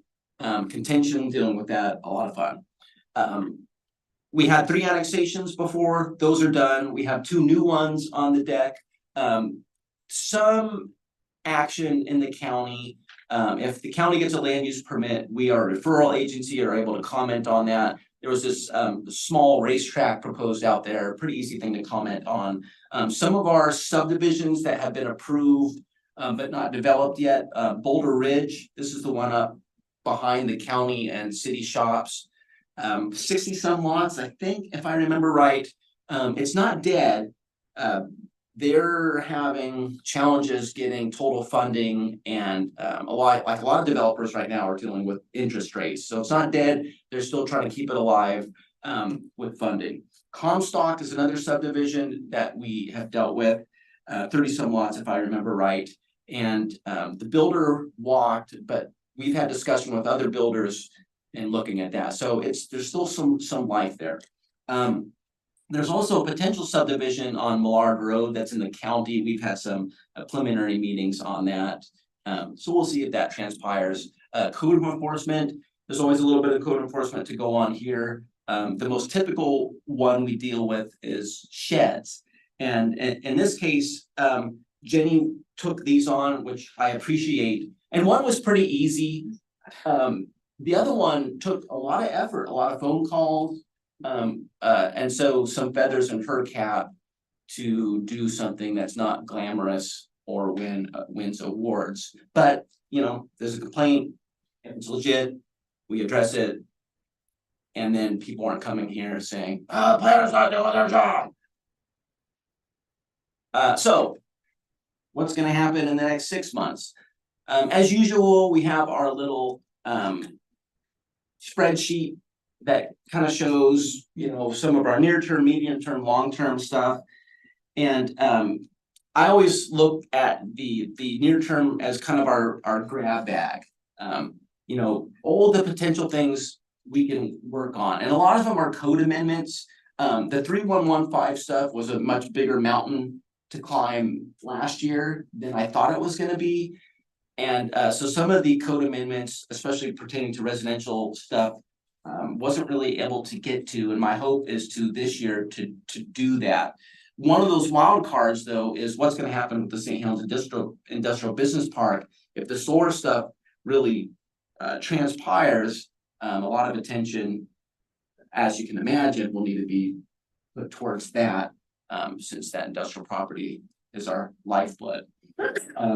There's a variety of code amendments that we need to do, like the residential stuff. There are ones related to the TMDL, related to the utility plans that engineering has approved. And so, you know, if we can start chipping away at those, I would certainly feel better about that. And the good thing about these code amendments, it's something that we can do in-house and without burdening the budget. And Jenny has some of those too. Yeah, so the two orange stars are mine. The ODOT Community Pass program I already talked about. I do think that Jacob talked about mountains to climb. I think that's a larger mountain to climb than I initially anticipated when I wrote the grant. I think you know, anytime you're dealing with other stakeholders like the county, ODOT, SCAPUS, it's gonna be like wrangling. Right, a lot of wrangling that project's gonna take. So it's gonna be a lot of time that I'll spend on that project. And then the other one that starred, I want to end on a good note here. The EOA Economic Opportunities Analysis on Monday, this Monday, after we finalized the presentation, we received news that the Department of Land Conservation Development awarded us our $60K technical assistance grant to fund that update. And so you'll see the grant contract. We're really shooting to get this on the next meeting for approval, for authorization. And then right after that, in January, we're hoping to kick that project off with a personal services agreement for the contractor to do that work. I think the timing for really January to kick that project off is great. We haven't kicked off our TSP yet. That's probably on hold until ODOT can get us up to contractor solicitation. So, you know, it's nice to have a break from too many long range planning exercises at once. And so kicking this off early, getting it going, will also help us feed information into the TSP. I also think it's important, you know, this is our economic land, our employment lands, and we had industrial users leave. So I'd rather have that prior to adopting the plan rather than adopting this fresh new plan and then Cascades leaves. So hopefully that EOA update will help us as we are strategic in investing in our employment lands in the future. Yeah, I think the timing of them leaving and just the slap in the face of how important that land is for our survival and to preserve it. And then this solar outfit is like a whole new dimension of looking at things. I think the timing of those going into this with that And given how outdated that document is, it's just gonna help us have a product that hopefully serves the city better. Yeah, I would agree with you on that. I mean, we have 5 mills here. 5 mills. A full paper, veneer, plywood, lumber, and ceiling tile, owns Corning, but then later on, Armstrong World Industries, all gone.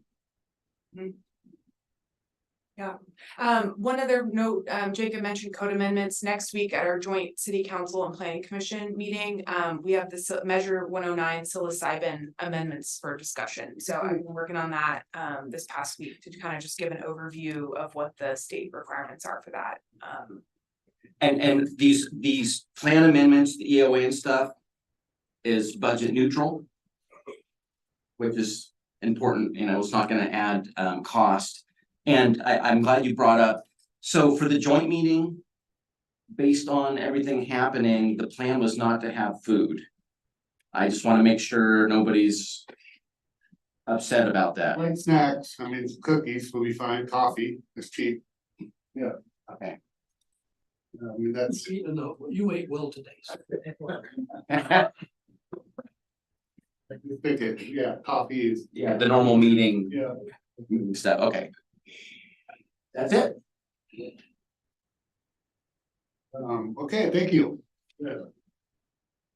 Go on to our next item, which is, well, we're way up here. Oh gosh, I'm gonna go to number 6, but that's both you guys anyhow. So, wastewater collection system capacity improvement project, Public Works, engineering manager, Sharon Grove. Good afternoon, Mr. Meeks. It's been a while. Yeah. I ended up sleeping outside here. On 2 hours. But we made it. We're still here. Thank you so much, our planning partners here. They do, as you probably heard from them, there is an extensive collaboration between our public works in general and planning, and our special consultant. Anytime I have a question, even myself, I gotta run to one of those two. They give me some answers, some laws, some policy, and they're pretty good. So thank you for the presentation. Okay, so we have a couple presentations today on a couple of things that are important happening in public works. We'd like to talk about the wastewater collection system capacity improvement first, and go through kind of where we are today, what has happened, and a little bit of the details of the project, and potentially would like this to be awarded at the end of evening session.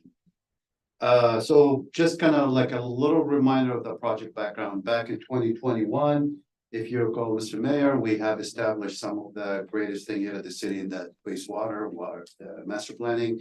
We've done those, which has kind of triggered a ripple effect of bringing up all this great things that we discovered that we need to update, whether it's a development, and so we had some impact on developments. We have some sewer capacity issues. We have 3 major basins that we identified, the 4, 5, and 6, representing the middle and the interceptor and the south trunk. So we've done a lot of kind of back and forth and went back, look at what are the feasibility of those, construction, design, etc. And we went through an extensive process of, those are extremely expensive infrastructure projects, right? Then there was this good path of collaboration, working with our team from management, planning, everywhere. We will look at funding. And we did secure a lot of great funding resources towards the overall project, which is really expensive. On the next slide, it's kind of give you just an overall where we started, where we are back in 2021. We have got the approval from the city council on the wastewater master plan. Once we established that, we ran to our first issue looking at the existing universal fee, which was lacking. Again, most of these were about 15 years old, have never been updated, touched, and we kind of were behind in a lot of areas. So we have updated those in 2022. We were adopted and approved. And once we got that going, we looked at the construction funding for this project. So the initial cost, we looked at this as we work towards the overall, do we do 1, do we do 2, do we do all together, which are connected and which are very important to actually kind of run them in parallel, because at that point we decided to kind of like, let's tackle this as a big project. Obviously, we have so many other great projects, but this one is really important for this, so capacity development coming to the city. So the overall project cost for this one, which we adopted, was $16.4 million. So we looked at creative ways. How can we, get this issue resolved? It's a major amount, and right, we looked at the loans, we looked at the people, we looked at a lot of options, and I recall, I think John kind of brought the idea of there is funding from the states, right? And then, and this is the beauty about project management, right? Every great idea starts with an idea. 90% of those ideas fail. You know why? No executions, right? John throw this dart and say, there is funding from the state. Great. How can we secure that? Which was an extensive process. And again, I think our planning partners, Sharon, have worked really hard, and John worked his, connection with the state and whatnot, and we were able to secure $2.5 million for the design, which will cover 100% our design cost. I think that was one of the best grant or funding that we have secured in a long time. So great for the city, great for the budget, great for many reasons. And it's not to be taken lightly. $2.5 million funding grant is a big deal. Want to highlight that that's not everybody can secure that. And again, it's a diligent, extensive work and experience and dedication from all across our teams that we're able to do that. So very proud moment as we move forward, and will help us tremendously in the project design. So we have put an RFP out. We have put the design services out. We have solicited that in the last few months. We have gotten, I believe, 3 total good reputable companies that propose on the professional services for the design and the capacity improvement. And we have set a committee. We went through those evaluation, again, from mostly management and the team here from planning and engineering, and even operation was involved. And then we were able to seek basically come to a conclusion for one of those contractors. I believe it was Consort, correct? So that takes us to where we are today. We are basically giving you this background because we would like to ask the council for approval to move forward with the design services, again, which the funding have been 100% secured through it. I'll pass to Sharon to give you a little bit about the sewer connection system and basins, and to give you an idea of what does this project entail from a technical standpoint.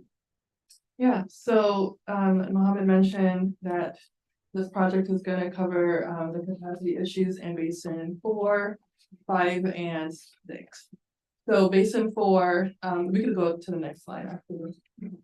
So these are the proposed improvements for basin 4. Basin 4 serves the whole area between Milton Way and Columbia Boulevard all the way down to South 7th Street and Pleasant Street. And one of the main including upsizing the trunk lines, one of the things that we're looking at is rerouting some of those flows away from basin 5, which is the interceptor. And if you want to go to the next slide, we can talk about the interceptor. So the interceptor is a unique one. It has its own basin, which pulls all the sewer from basically Great Cliff and North 3rd Street, all the way down to the treatment plant, covers the entire riverfront district. But it also gets flow from 4 other basins. So it pulls all the flows from Elkridge, basically everything up there, everything from Bear Island, basin 4, basin 2, 3. Yeah. So it takes a lot of flow on there. One of the things we're going to do here is upsize the existing 36 to 30-inch to 36, and then get rid of the stack pipe, which is that tunnel at Parkway. It's a terrible design, actually. I mean, you've got 2 vertical pipes. It doesn't work. It never worked. So obviously we're gonna put 1 pipe through there, which is what it should be. It should have been. And I think that's gonna solve the problem. That's gonna be a huge challenge, of course, trying to get through that area, but we'll figure it out. Basin 6, that's one of our largest basins, and it also is on this project simply because most of the development in the city is affecting this basin. And it's definitely affected development. I would say we've definitely had talks with developers, and they've kind of had a little bit of a pushback, kind of knowing that there's capacity issues here. So Basin 6 trunk line improvements will be around Gable Road, Sykes Road, under the highway, going through Port Avenue, and then a little bit on Old Port Lancaster Road, and doing a little bit of rerouting of the sewer on that side as well. So going into the selection process, like Mohammed said, we put out an RFP in October for professional engineering services. But I wanted to highlight the quality management part of the proposal, our request for proposals, because that was something I added. Basically, it's gonna be an addendum almost to our personal services, which is dealing specifically with engineering services. One of the things that we've been dealing with some of our recent projects is poor quality of work and not being able to recover our cost through change orders. So basically, when you have a design build, the risk is on the city. So basically, you get these set of plans and it's yours. And so when there's mistakes or omissions, we have to pay for it. So basically, this addition to the agreement is letting the engineer know right off the bat that if there's issues with their design, meaning sloppy design, something that they missed, and they have to revise the plans, we don't pay for it. So we probably still have to pay something for the contractor, but we'll definitely save money, and I think it'll be more incentive for them. Correct, the better the design, the cheaper for them, and that's an area I think city and government and municipality in general run into and lose a lot of money on the design basis, right? And if it's not enforced and talked about and collectively brought from a lesson learned from previous projects, it end up biting. And we've made it real importance here is that we want quality work. I mean, and some of the stuff that we've seen, it's like, you know, putting a storm line through a water line and not checking it, and then we have to reroute. I mean, it's just stuff that should have been checked by the engineer. That's costing money, so that's what that's for. So we received 3 proposals: Tetra Tech, Keller Associates, and Consor.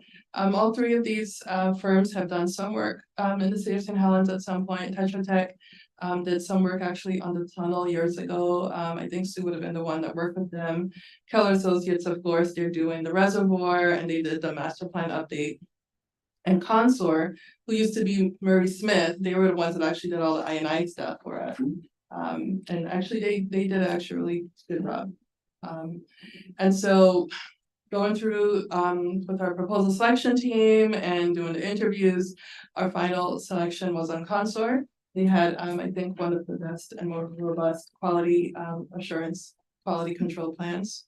And just working with them in the past, I can definitely say that I think that they had very few design issues on the project.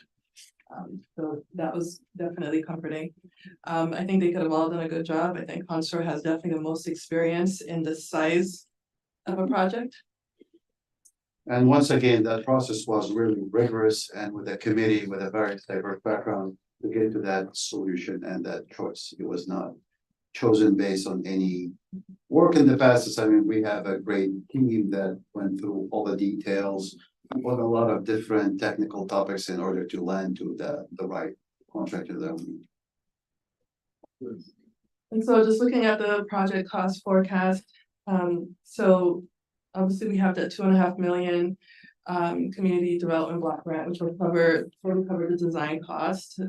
Jenny was instrumental on getting that for us, so that really helped. We also are looking at when we split the 3 basins, which is what we're going to do when we get the loans. Each split will give us $500,000 loan forgiveness. So for the 3 basins, we're also looking at a total of $500,000. So we basically are going to save $4 million. And reduce our cost by $4 million to do this, which is really good for 3 full sewer basin projects. So, could I just interrupt that? Because I know a little bit, and I don't know what you guys have been through. The last sewer master plan update prior to this 2021 was what year? And I know it, I think, 1989. I believe so. 1989. And there was an area on trunk 4 or 5 that was already red in It was that. the trunk 5, the interceptor, Trunk 5. all those basins flowing. It's already red at that time. Okay, so it said it needed attention in it. I just want to make it clear that this administration and these people that are here working today are not kicking the can down the road. They're grabbing the bull by the horn and they're addressing issues that are significant within our city that have been neglected for a lot of years. And a lot of years. I just want to make that very clear.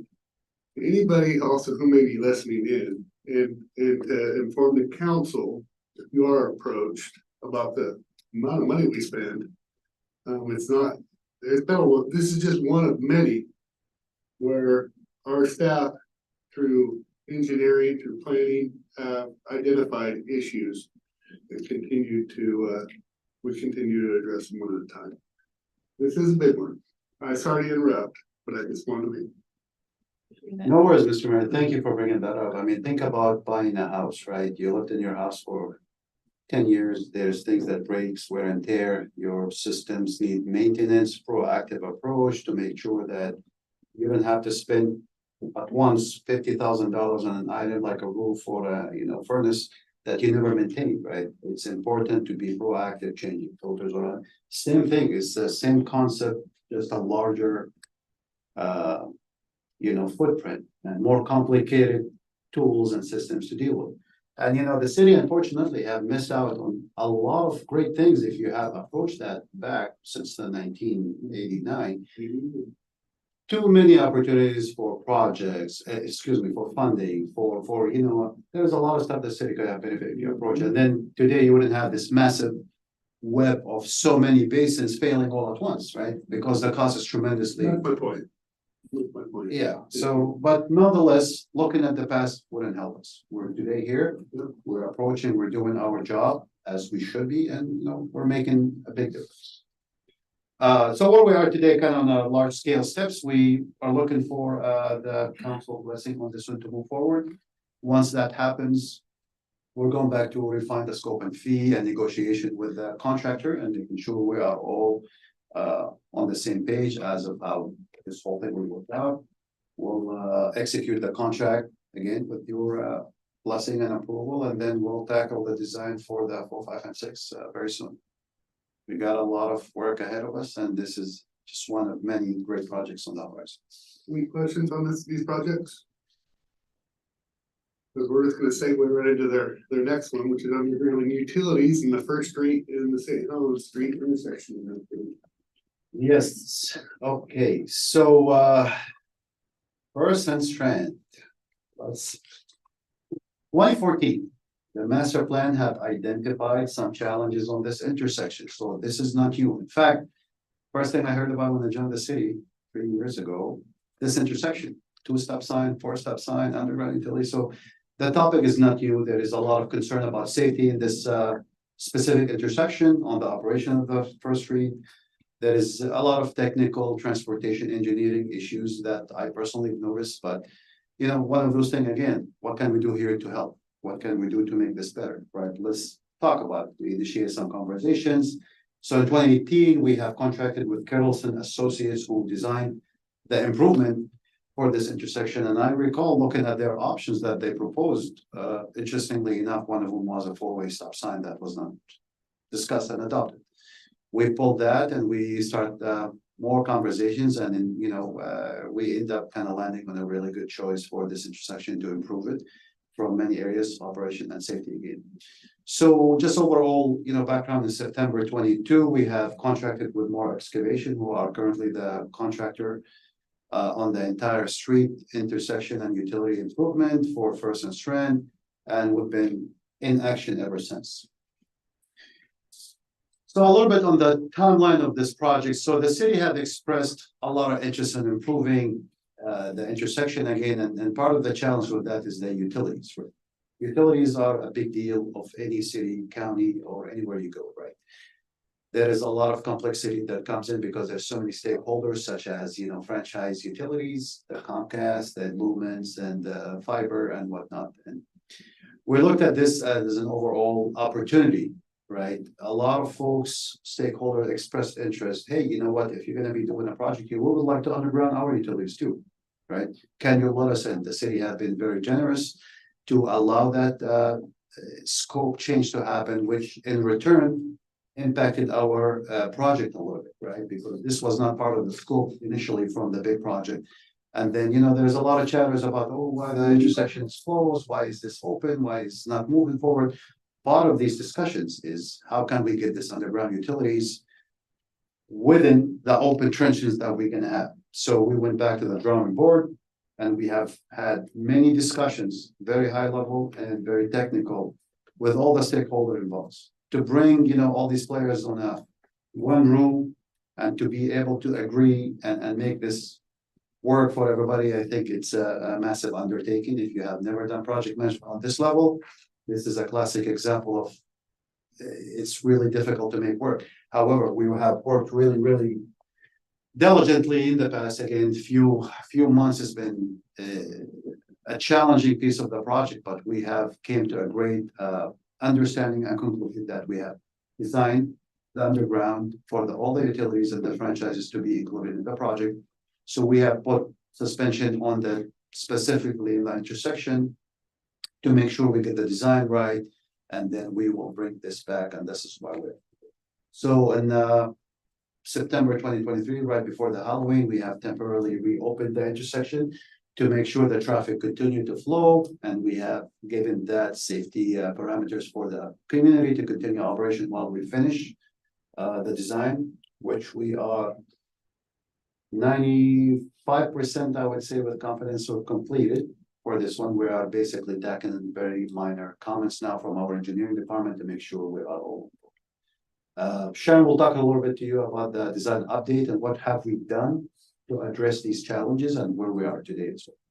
So we should be getting the final design on all the underground stuff from Kittleson before the end of the year, probably by the week of the 17th.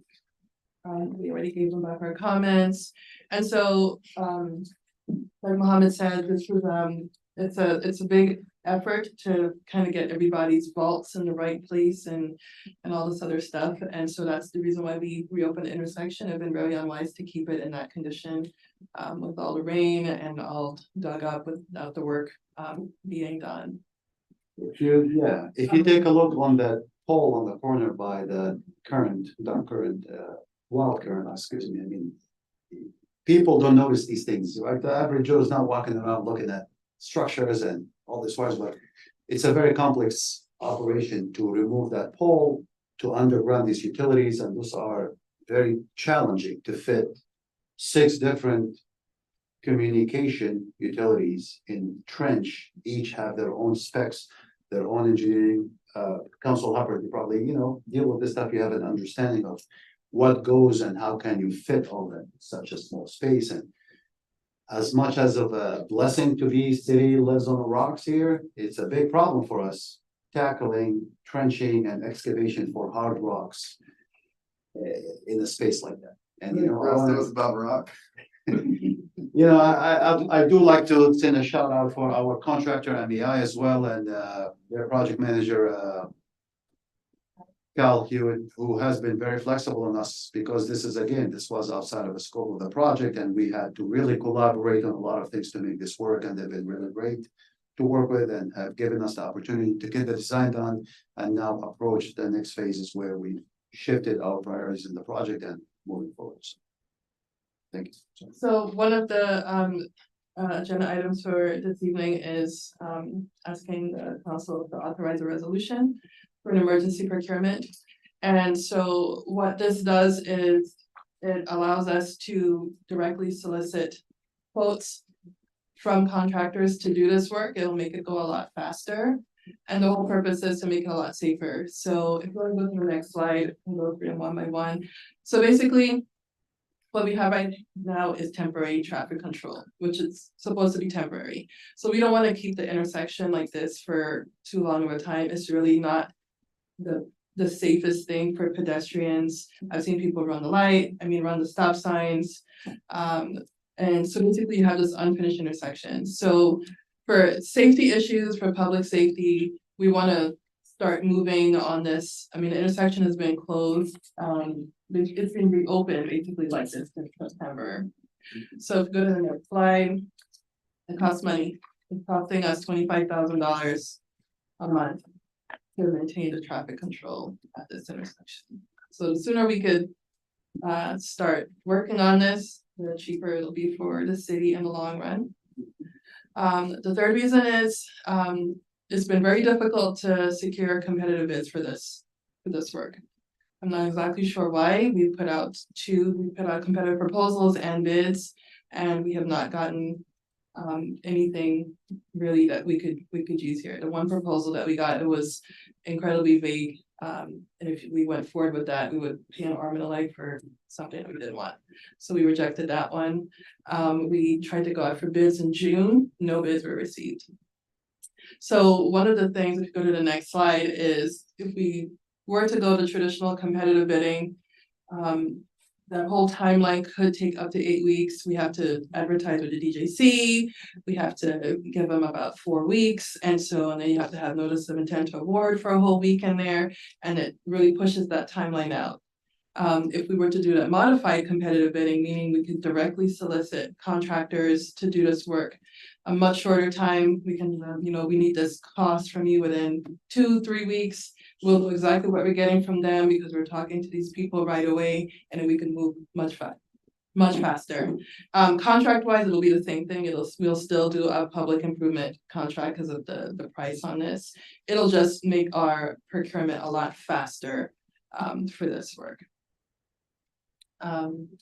So yeah, thank you, Sharon. So just again, overall, just to give you a consensus of the fast procurement process we're looking for, and this is one option that cities or counties or state have as a opportunity to work with the overall right projections. $25,000 per month, although it's unpleasant and it's something wasn't planned. However, we have done such an excellent job from the get-go on this project, which is the largest project in the city history, just to find, and the most complicated we have undertaken thus far. We've done such a tremendous, excellent job. We have a contingency that we are very comfortable paying this much to get this done, and that will keep us on our original project timeline, which is September 2024. This is the only outlier that was not anticipated in the project today that is affecting the overall outcome. However, with fast tracking this process for procurement and going directly will keep us potentially within our time parameters to execute the project, and we're still within our budget. So we had to think a little bit on the creative channels to figure this out, and we came to a good consensus, I think, where we are today. But again, what helped us today, doing a great job from the get-go, that we kept this project extremely tight on time, schedule, and budget, that is giving us this leverage or the privilege of being able to solicit a specific way to do this. Otherwise, we probably wouldn't be able to. And then we're asking for city council support on this one and to move forward with this option. And it still is a competitive bid. It's still a competitive It's just bid. a lot faster. I mean, we're still gonna take the lowest quote from We have to go specific up. contractors. Yeah. So when all this was happening, you had notified me that Kittleson, with the undergrounding, people hadn't expressed, because you reached out, but they didn't express to get their pipes in the ground. And Kittleson went ahead with the project. And then, that we cannot, because my question was this, well, we'll just put it together and go to the other side to put your communications in. It has to be this side of the four-way stop for all the internet, or CenturyLink, Comcast, and not so much the other side. Is that correct? It's gonna be on all sides. It's gonna be mostly on kind of the Wild Current side, crossing basically St. Helens Street. So it just depends. I mean, I'm like left. I guess what I was trying to say is, You're not gonna go through all the way, so it just depends on what they want. And the benefit for this is that, we're doing this, they don't have to dig up our street once we're done. So it takes a little bit longer, but those conduit will be in there and we'll be able to underground. It'll still take some time because it'll take time for them to move those services over, and then we'll be able to pull those poles probably closer to the end of the job, so. Even when the intersection is done, the pole will probably still be there until everyone can move their services off, and then we can pull that pole. I think the most important point really that I forgot to emphasize on, right, why we're doing this, right? That's exactly why. So we have intersection today that is being dug up and it's gonna be buttoned up, having a surgery, fixed it, so it looks beautiful. We're gonna have concrete on this side. We're gonna have a lot of stuff happening, right? Eventually, a year from now, 2 years from now, these network services or telecommunication, they have to come back.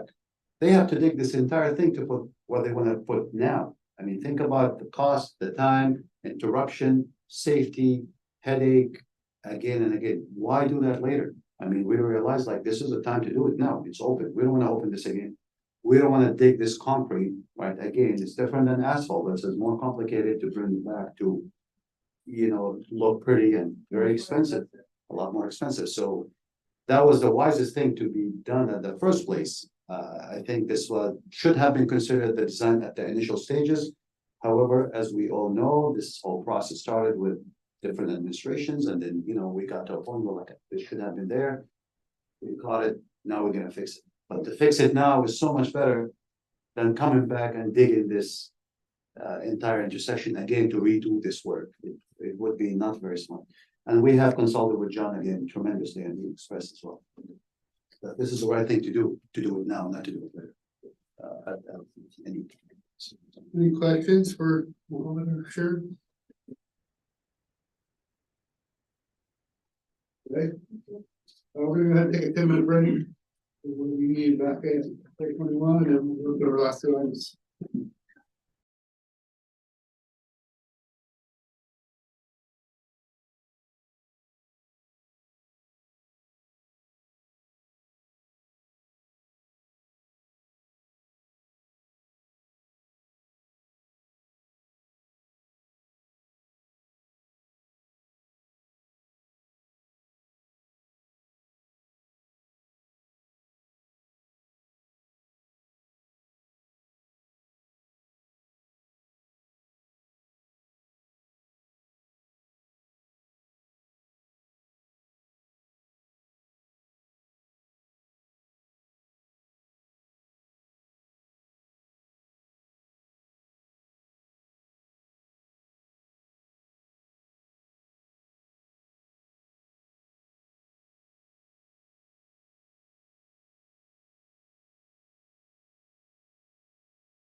Okay, welcome back, and we'll now go on to our next is item on the agenda, which is discussion regarding police staffing.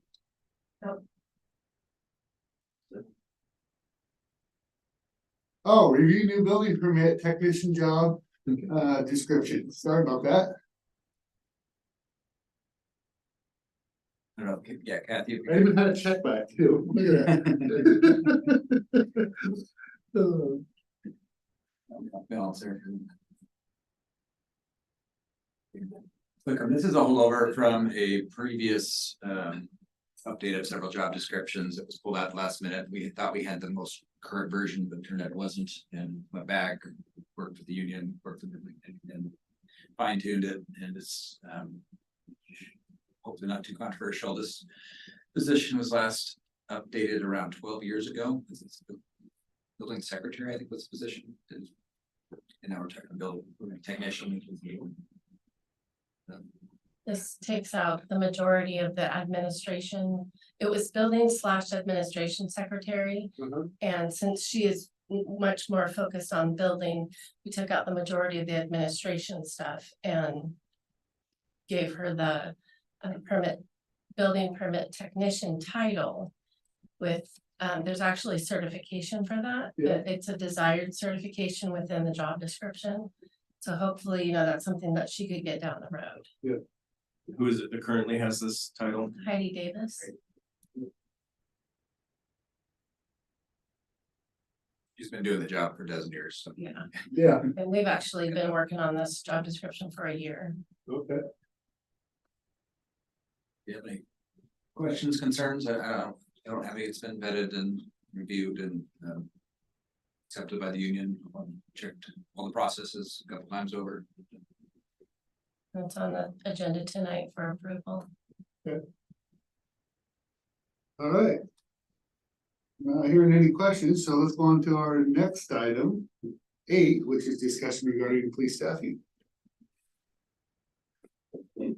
So I don't have anything specific with this. This was a standing issue to keep. That we kept on, yes. Kept on the agenda to keep front and center. I think everybody recognizes that there's a need there to address. So I'll speak a little bit on that, myself, John, the union members and Councilor Sundin met, and we agreed to look at some staffing hourly stuff, but also to look at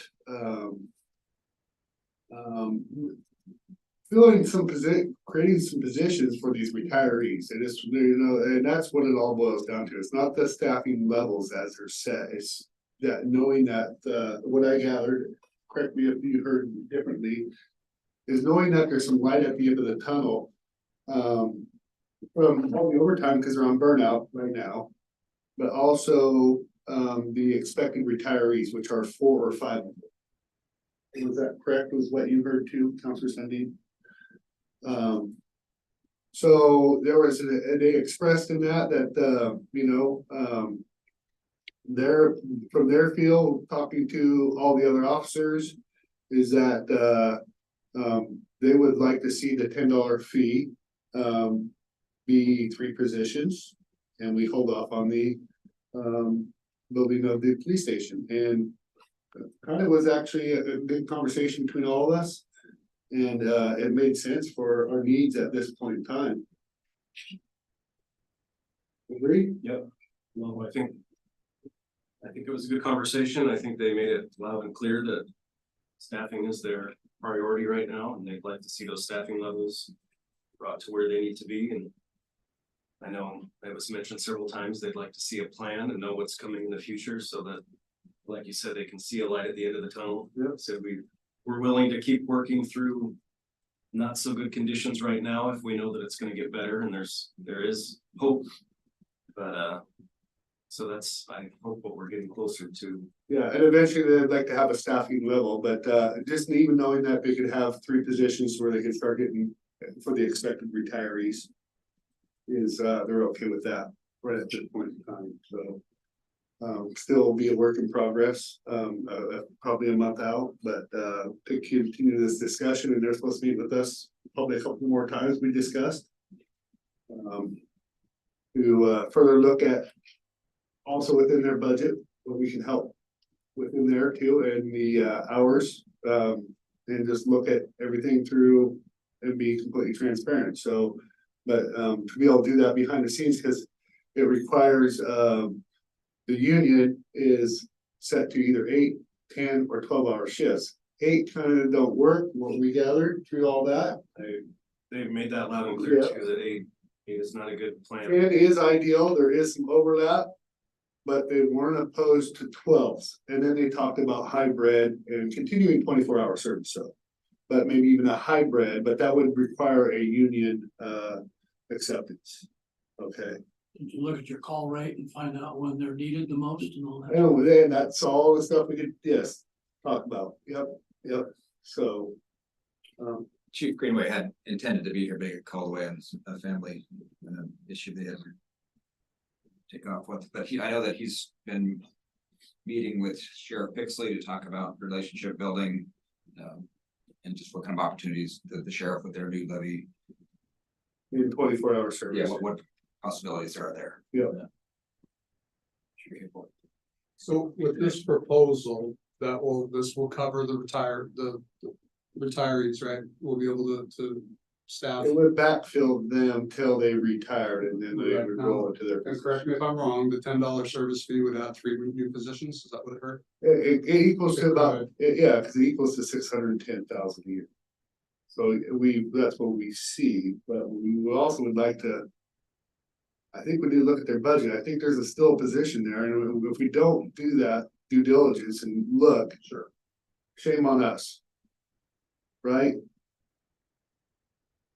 Yeah, it's just not more revenue Yeah. necessarily, right? Yeah, Let's move it. yes, yep. So, the police station is coming from that, so the police station is on hold or? On hold, the idea was that the design could still be plopped. We're probably expecting a challenge from Lula. We knew that probably going into this, there's highly contested. Yeah, and that design could work in other areas too, so it's not completely wasted. But it just put it on hold no matter what. Well, I just, spending more design to look at another site and all that, do we even need to spend any kind of money like that? We've already done some test fitting, but just with not really spending any money at all with the architect to look at what it would look like and some of the other spots that we had. We can just pick that building and plop it down and there's actually.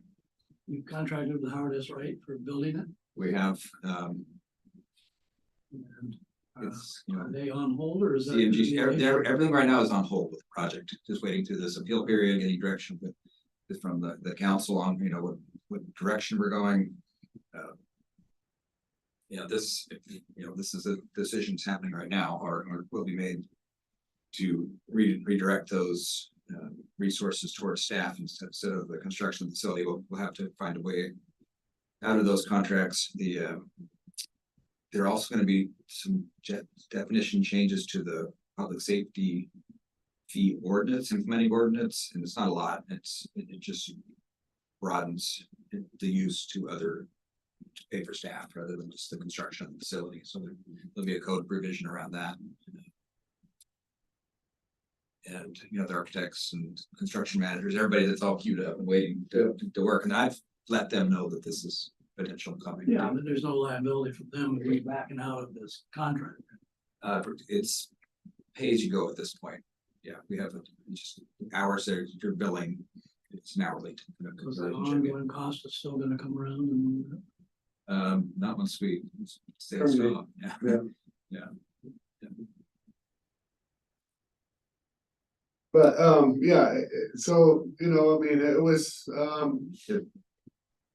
I guess what we heard in that meeting, last council meeting, just about the burnout. I mean, and the overtime these guys are working, the amount that this is the way to best serve our community. With that $10 at this point in time, it is, and knowing that we can, 1 or 2 years out, slowly backfill those positions with regular positions, and if need be, we'll have to change the language, but if need be, we could float that back into the facility or go out for a levy, like Brady's, or a bond for a police station, at that point in time. Yep. Yeah, sorry. Go ahead. Well, if you just got enough overtime, you've got a position already open. Yeah, they That's mentioned the that. thing I couldn't understand. Well, they said there's always overtime. That's one thing they. I understand there's always overtime, but there's a limit there. It's like, there's a whole new position. There's so much. Yeah, but they expressed there's always gonna be overtime. That was kind of my argument with the 10 hours and the 10 hours, because it's 30 hours per day, the 24-hour period, working 10s. It's three shifts. That's where I was trying to say that, hey, we need to try to narrow this, tighten this down. How about, 8s?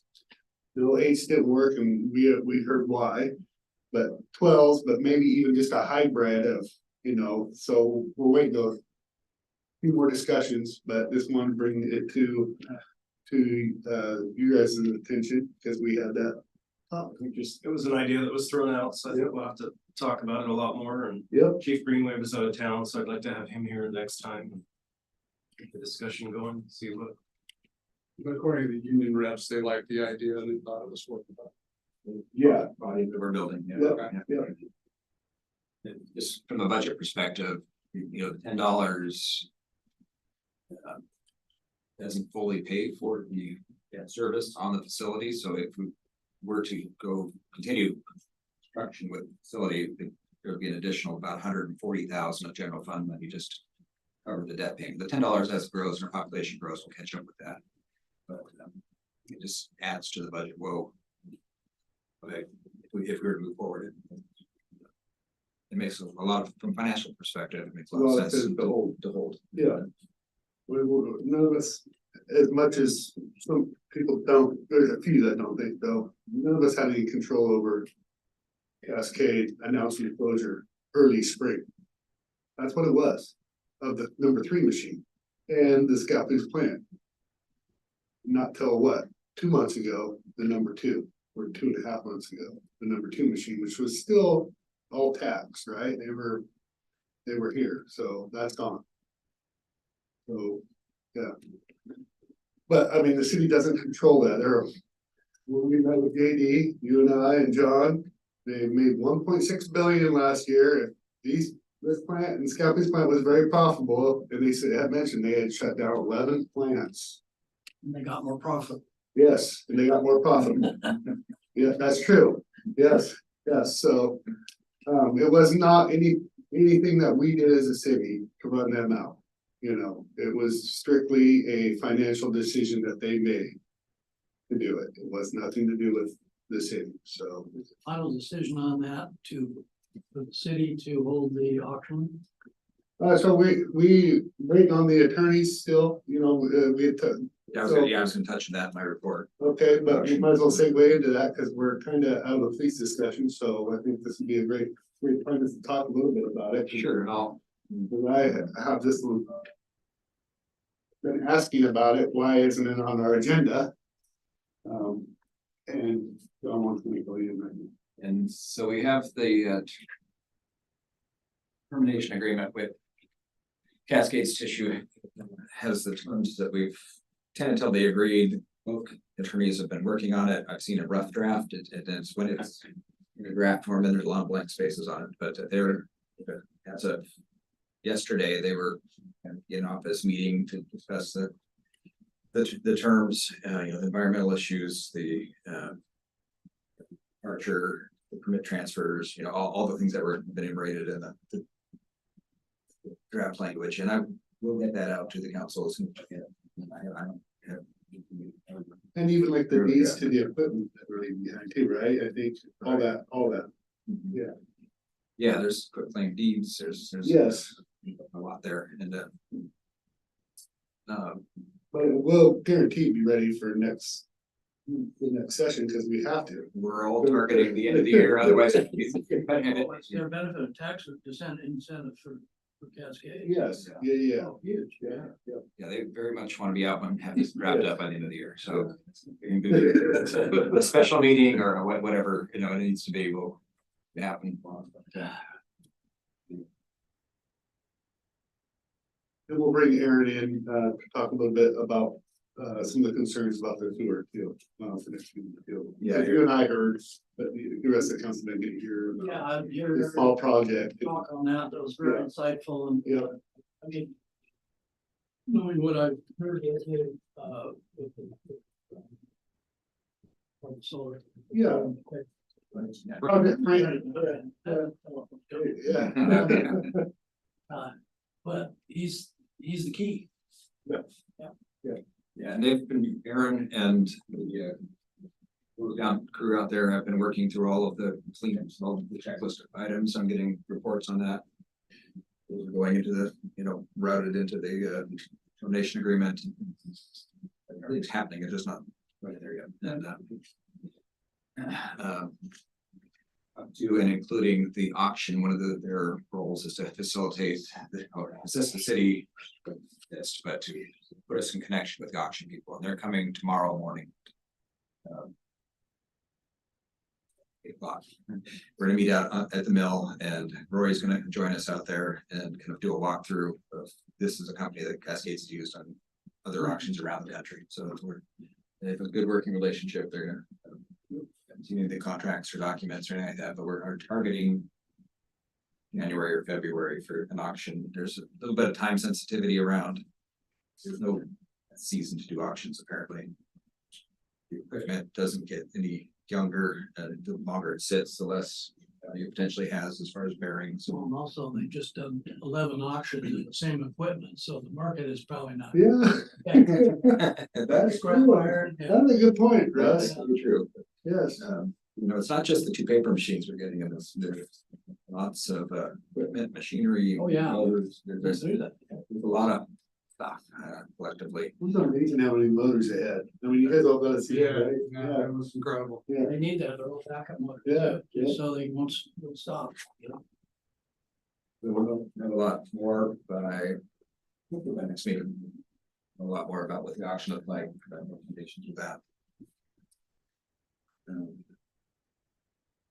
Anything more related to that? The project Sprint, I can talk about that just for a little bit, and it's been all hands on deck. Mohammed has just been yeoman's work with this. And myself, we've all just been going and going and going day and night. Mayor's been pretty all over it, and we're really getting down to the community meeting last night. We're really getting down to that issue of power and getting electrical transmission. It's not a unique issue. It's really, the electricity, the transmission is really what's holding back our region from economic development. Yeah. I see it. It's just like the number one thing. We have incredible water resources. Our wastewater is fantastic.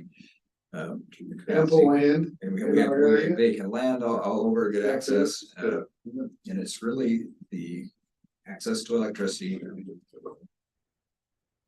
And PG has been really risen to the occasion. They've stepped up and they're committed to helping us solve this issue. Project Sprint just gives us a good reason to really focus hard and work extra hard to get these wheels in motion. And the initial plan was to bring an extension out from Harborton, about 20 miles, another 115 kV line to help serve our station, PUD. They're thinking now at this point, speed is the metric that we're looking at, is to connect to a 130 kilovolt line that's up, parallels the city up along the ends of sites and Bachelor Flats and their flats and around there. So it's about 5 to 6 mile connection, and it's a bigger line, has a bigger right of way. But that would effectively bring 1,000 kilovolts, 1,000 megawatts to the floor here in Columbia County. And it'd be fantastic for the PUD, fantastic for Or it could be distributed out. all the cities. It would really light up literally our our whole region here and we have all kinds of economic development potential. So what's our power at now, 50? About 100, about 100 total coming through. So that's a huge. So 10 times. The whole county uses around 50 megawatts. Yeah. So it's not, I mean, this is like. 230 line is a lot bigger. Know a lot about power now.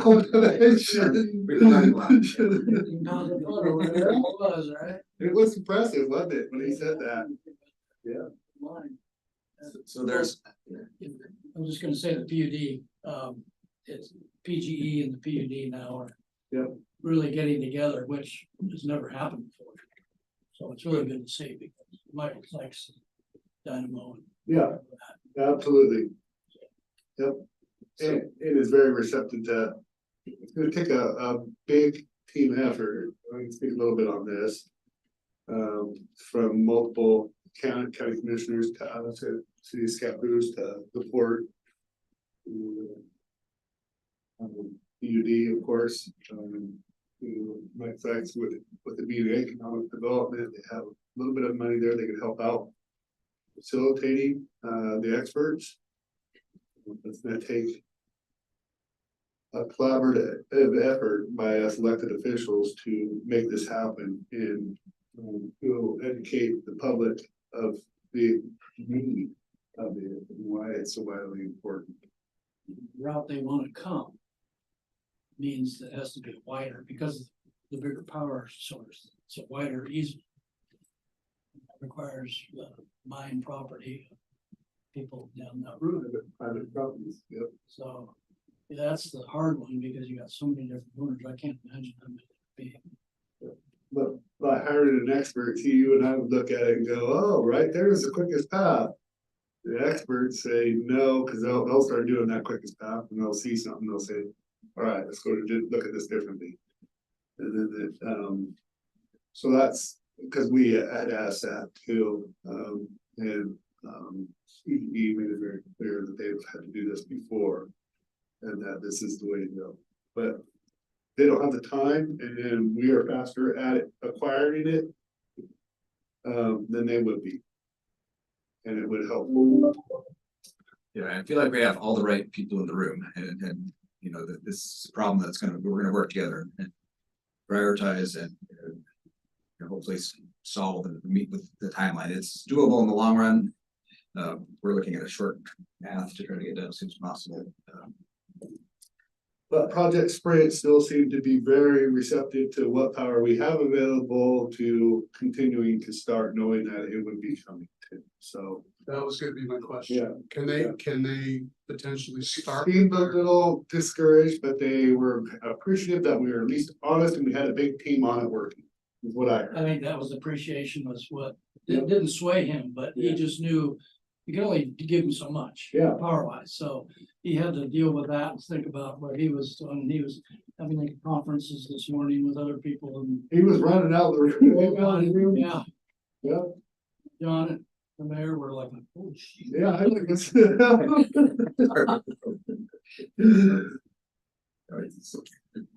Yeah. In all fairness, I think they did tour Omic. Right, didn't they? Oh, yeah, they had a great time. Yeah. Yeah, they had a really good time. So the current, what I'm getting it towards here is the P creation, there's a transmission, there's, you know, the barrier, then there's also, we need a substation site, which we had a substation site ready to sign over to them with your blessing, and it ended up being kind of in the middle of where their building is. For it to fit properly, so we kind of reeled back, said, all right, let's start test fitting some other areas. You know, it's a pretty good size footprint.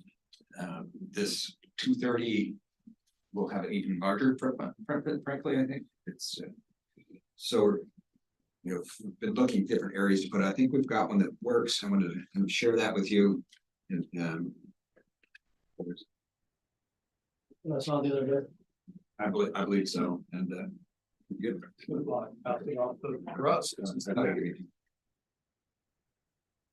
So you see parcel option 1, and you know, our initial look was to, you have to have some pretty good understanding of the underlying conditions there. The spur road would be the main access to the Project Sprint, and they were trying to stay out of their way and let them have that main building that they need, and then there's a bunch of smaller buildings that kind of go around that building. But we initially had some test fits around, closer to where the Boise Park is, there to the west a little bit. And what we've come up with is a parcel that doesn't have wetlands, doesn't have riparian buffers, appears to be out of their way. And we can still allow access around the greater mill site, that we have to be able to, connection to the board, connection to the rest of the mill site. And make sure that we don't, cut ourselves off. So, but there's rock, it's rocky, it's an uneven site. And it also has some timber on it. And there's some timber. Yeah. And It is marketable timber, so there will be a little bit, it just is, not that, that's what we're doing it, but. yeah, So this is the proposed site, correct? that is And this is all the mural that we were looking at, right? So this would. That's correct. Yes. well, we haven't got that far yet, But I'm saying like this stuff would end up being done. there are some good buildings in there, a lot of it needs to come down, but. The PGE site would be purchased by PGE. Yep. Yes. You do. PGE And that's what John's getting around Yeah, to. PGE will pay fair market value for the site, and they would prefer to have a shovel-ready site, and we're thinking that the city could lead that effort to take the site that we agreed to, move forward, basically create a level pad that's 300 by 500, and given the rock and the excavation, I think we'll work with some local contractors to come back with you to get some bids. But at the most expeditious pass is if we lead it. Cause right now you can see the little blue right there, that's the current substation, only has 20, and they said, we can't even believe that thing. It's obsolete, they said that thing is horrible, PGE, they said it scared us. They need this here just to get 35 megawatts. Immediately for the building of this and the first to run it for That would be. half capacity at most, half capacity at most. Then that would go from that 115 line. This would be temporary, and they would put it in a new bigger substation. And get it going, bring them up to full speed, and then pull that one. So we're gonna need kind of two adjacent parcels, and we might even readopt that one, John. That was my next step, is that this project is, the boundaries will be subject to change, because there is going to be, the little blue square is the existing facility that's going to be used for construction power. And then they're gonna build another 115 temporary station. And then there's a grander vision for the 230, which we see as like a 5 to 7 year project to get the power down there, which will really light up the region. What I heard on this though was, did you guys hear 9 months aggressively? Yeah. Once we adopt and have the pad, 9 months that can be moved in. The 115 substation with 35 megawatt. Yeah, Yes. and 9 months versus the other one, about 5 years out, 6 years out. And I still want to go back to PGE and Yeah, say, he said 7 too. It's just a little bit bigger enough to do both. Can you do the 150? Absolutely. 30, next to each other all in one lot, and maybe it's another, 50 feet wider or something like that, and more of a square than a rectangle like that. And there's room to do that and it still work.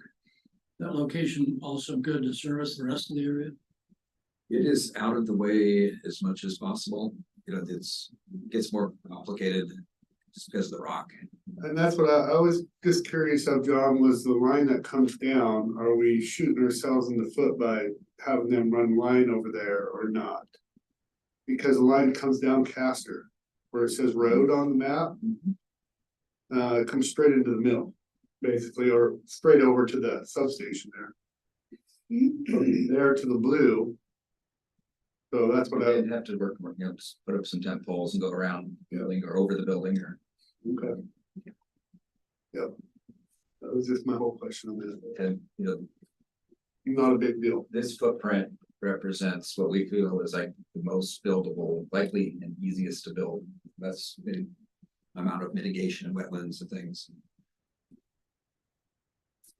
And same with option one parcel. You know, it shows,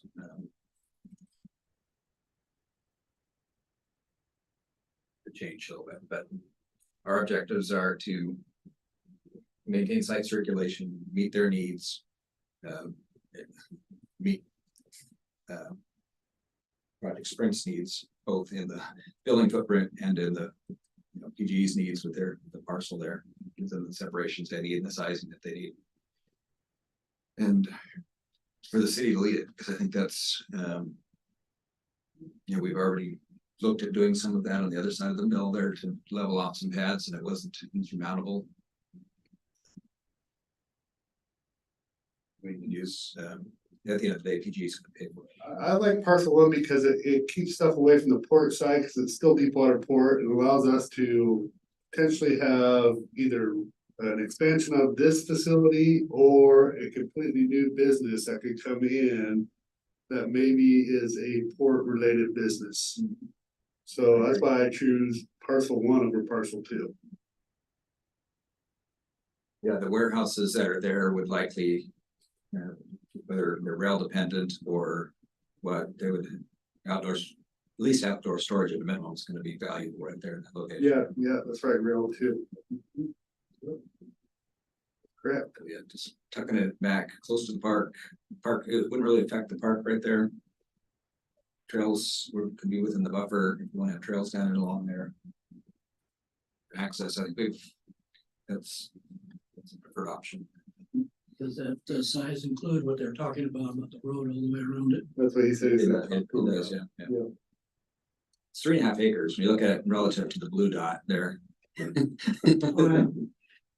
pretty big. You look at, start noticing the footprints of substations, not very many are 3.5 acres. And we've always wondered why, and now I know it's because they want to go away.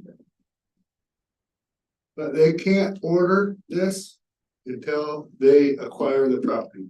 So we need to work on this diligently. Yes. That's and what I we're- heard we're- today. You know, that That was the biggest thing I heard. We have survey, we have all the environmental, we're looking at, you know, site development permit that's gonna be just take a gravel pad and, the grading plan, basically the grading plan, which is pretty straightforward, we can have that done fairly quickly. And then put it out to some builders. Or construction folks. Come back to you with the price. It might be a balance, and I imagine it kind of a cut and fill, because it's a little bit of a side slope and. You know, it might be a little bit higher, but the balance is.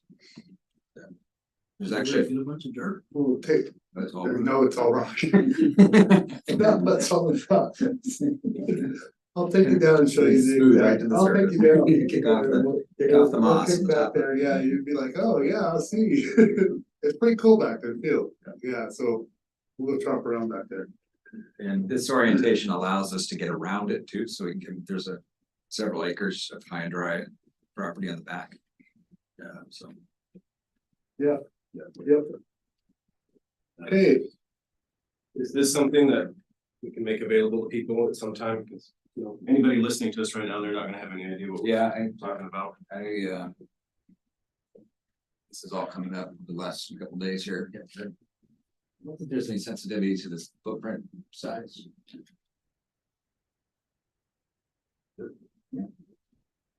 Not hiding anything.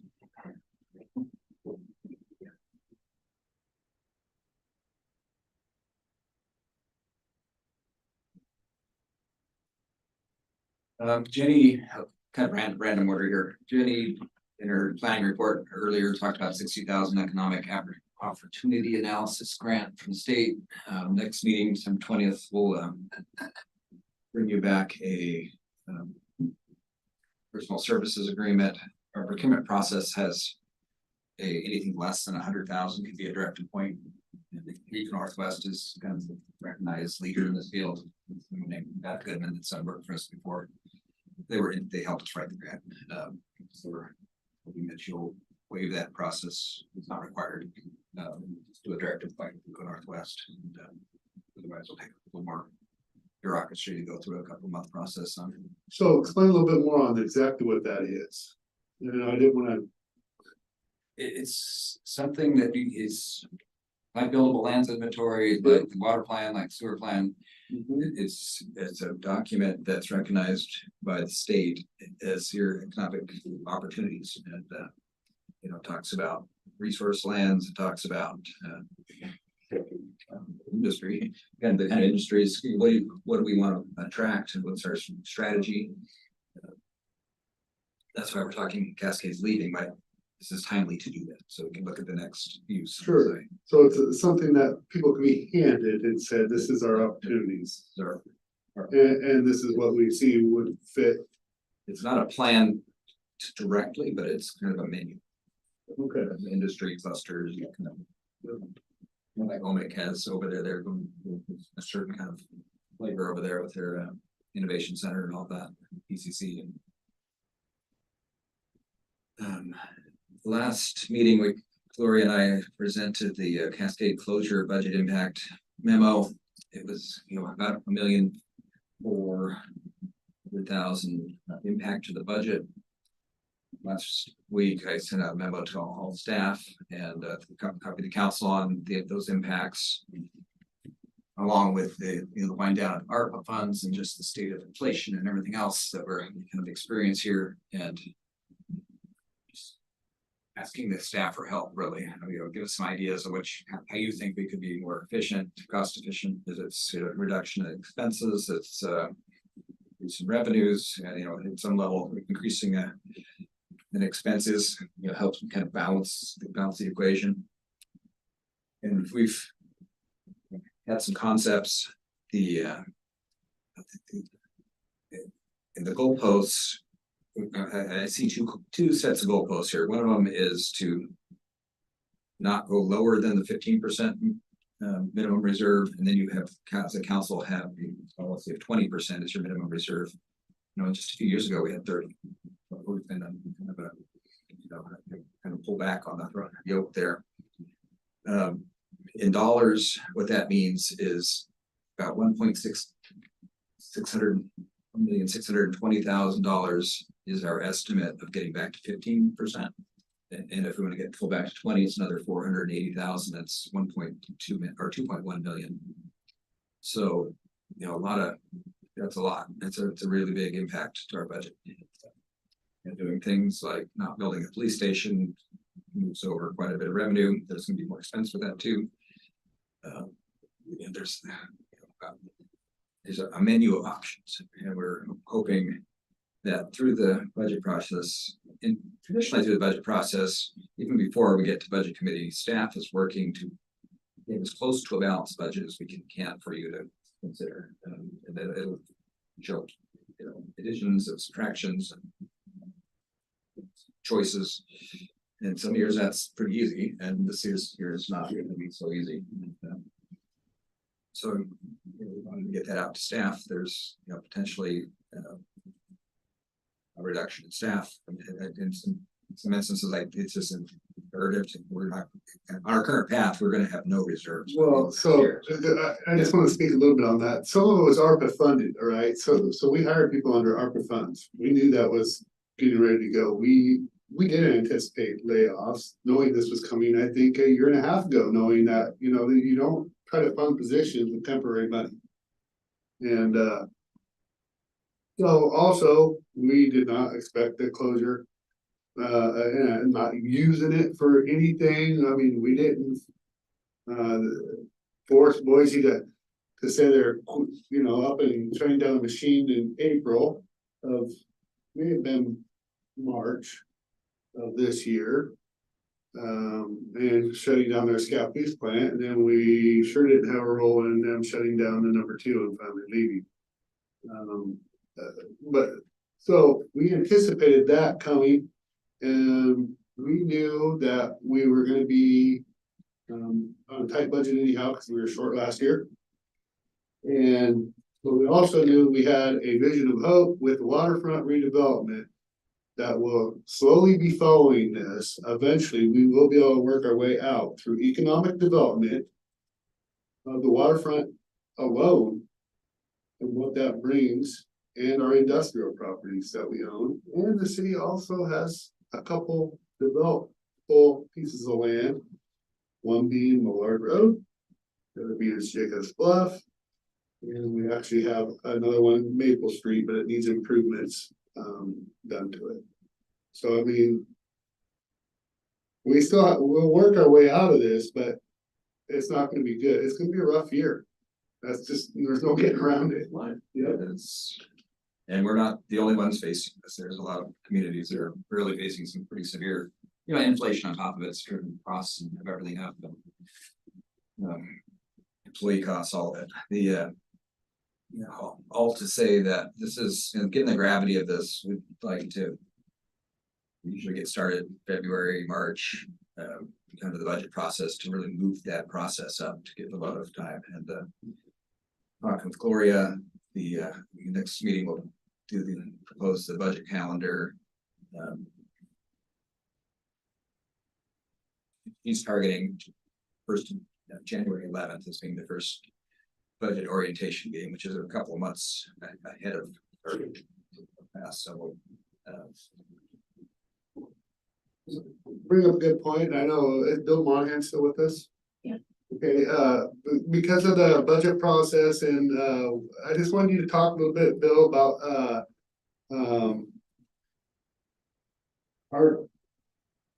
not that it can't be done, but just the concerns of appointing Jennifer Massey and her relationship with her husband being in the police department.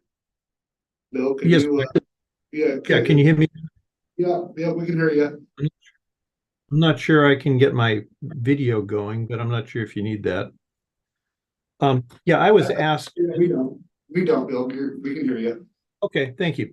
So yes, earlier this week, I was given information indicating that there's an applicant to the Budget Committee, Jen Massey, who is related, I think it's her spouse, who is a member of the police department. And I researched what her issues might be. Should she be appointed to the committee? She certainly could be appointed by the city council to the budget committee, even though the budget committee obviously makes recommendations related to costs that would impact her husband potentially individually, as well as the department.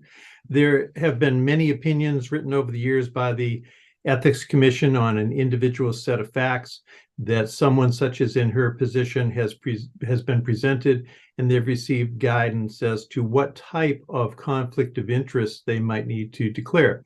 There could be a potential conflict of interest or an actual conflict of interest, depending what the issue is that the Budget Committee is acting upon.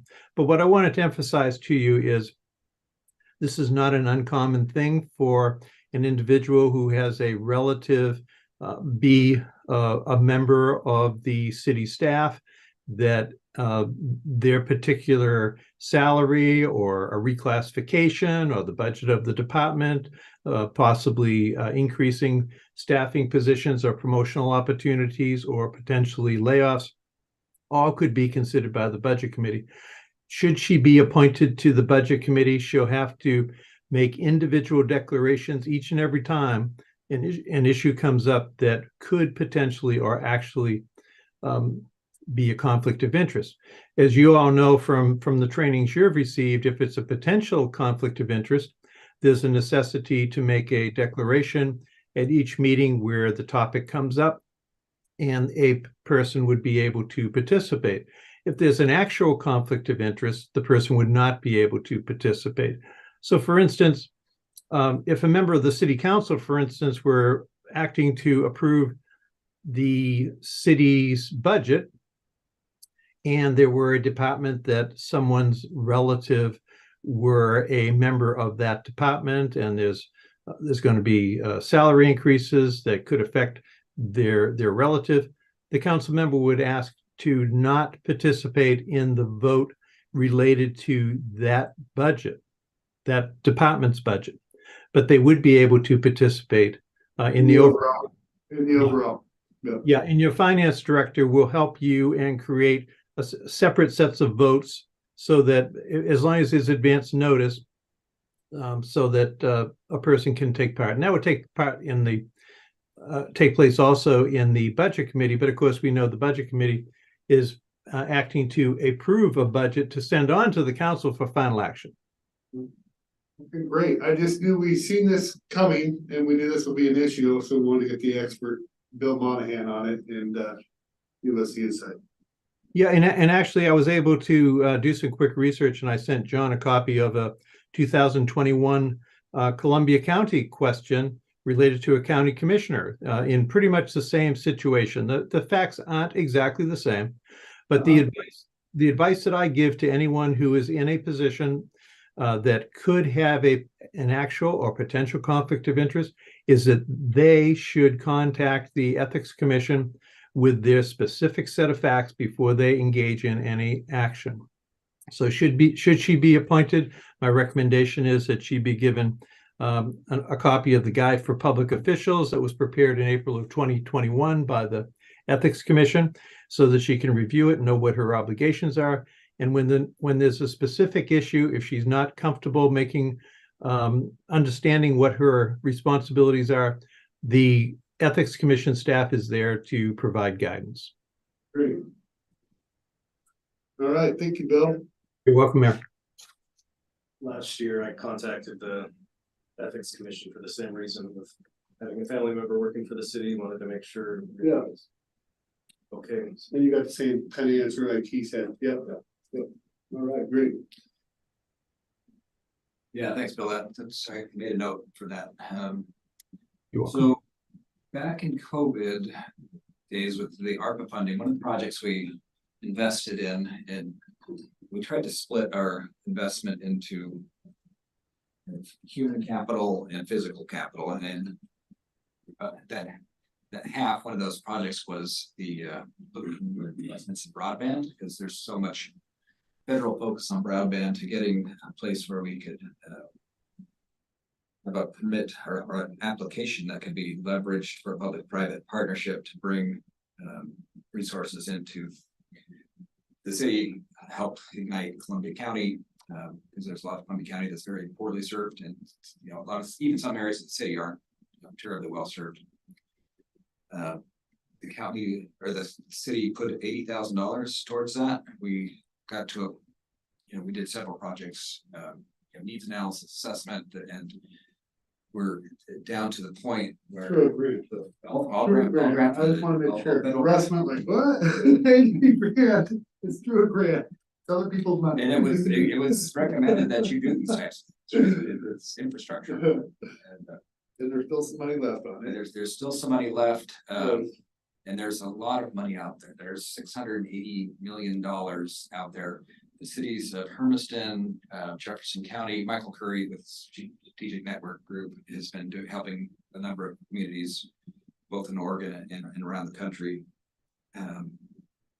secure funds, and they're going to be chasing after about $10 to $15 million of grant fund to be able to help expand broadband in those communities, which we're really close to that. I wanted to have him come at the next meeting and give a check-in, because a lot of you haven't seen all the work he's done in the report, and it's probably all brand new because it's kind of shelved it for a while. But just given this announcement that just came out, there's comments that are happening right now to secure these federal funds, and they're going to some communities. But I think for next meeting I want to come and give you an update. So we've already authorized the expenditure.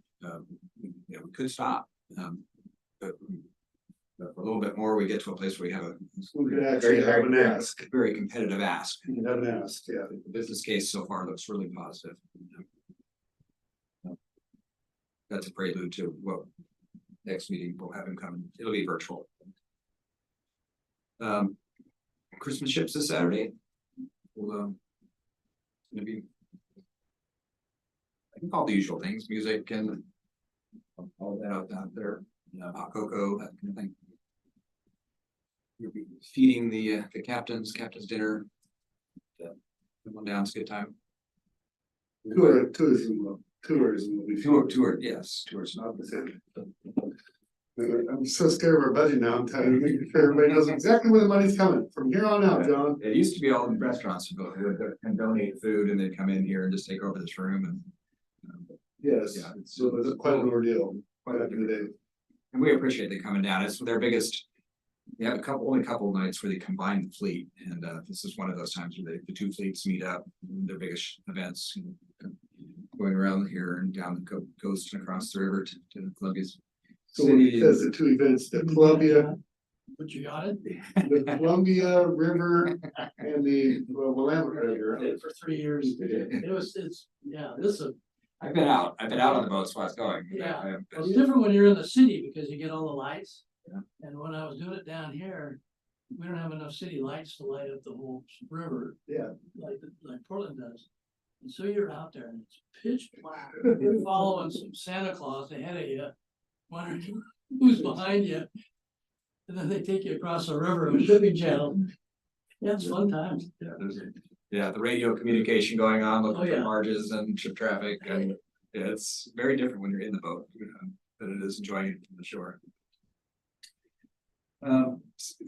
Council instructed us to move forward with some appraisals of city property. I have the Millard, the Bluff property, Ellie Street and the 7th Street container lots are all in motion. I've got a commercial appraiser looking at those and they're starting to trickle in, so I'll have more of an update here fairly soon.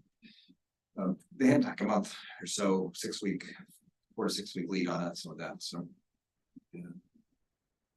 We received notice, it's in the paper today or this week, that one of the strategies Columbia River Fire Rescue District is doing to balance their budget is to not have a fire marshal, and that is a little bit of a concern for us communities that have building code programs. The city, the county, we need those services, so we're gonna meet with Chief Smythe next week and talk about that and some other opportunities. So we have an IGA with Scappoose that we could utilize theirs too, correct? I mean, through Dawn there, what we used to do. The fire marshal is appointed by the state, so. Yes. It would have to be. There's some logistics to work out there, so. Well, I talked to the fire chief last night, one of the fire marshals, Yeah. that's underneath Pritchard. I think he's the fire marshal and so is Jeff. One of them is the fire marshal, so. Okay, well then, he is. Yeah, okay. Yep. Anyway, we're meeting next week to kind of talk through those issues, make sure that our community is safe and we get those services that we need, because the building and fire work really close together and. That's. Community safety is one of the main reasons we're here, so. I think that's it. Right. The tourism contract. Yes, the tourism contract expires the end of the year. One of the budget strategies is to lean more on tourism to help the budget out, give another 100,000. Right now, they're giving around 100 and another 100,000, so it'd be 200,000. There's really not, it doesn't say that in the contract right now, it doesn't have that revenue sharing component in it. And I've been meeting to discuss it with her to talk about more of a franchise model where but basically like a Northwest Natural or BGE, we get a percentage of their revenue. And 10% was the number that we kind of started to work with, and that would be a model that the contract would have in it to formalize that. That whole contract needs to be looked at because there's some things in there that don't look right. And well, I would agree. Yep, that would be that. Yeah, the way it's set up is an independent contractor agreement where she has pretty broad latitude. There's some sideboards that the city has as far as she has the main events that she does, but she has a pretty broad autonomy on procuring assets, creating the money to make her. Also, that franchise model that she would not take any of the hotel tax, so she would basically she would create all of her own revenue, and then we get a percentage of that, and the hotel tax as well. So there would be more resources. But if there's a desire to relook at the contract, you know, I don't know that we're gonna get it done by the end of the year. You know, we could try to do that. I mean, that was about, I think it needs to be looked at.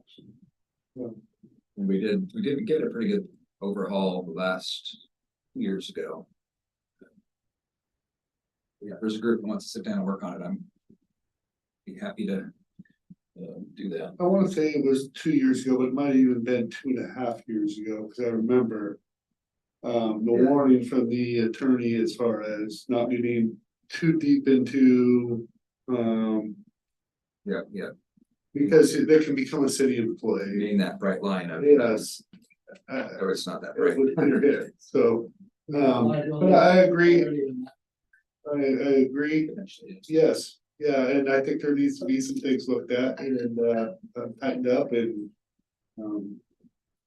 Because of our facility here as well. In my opinion. We supply her with all the public employees. The food's out here doing. It should.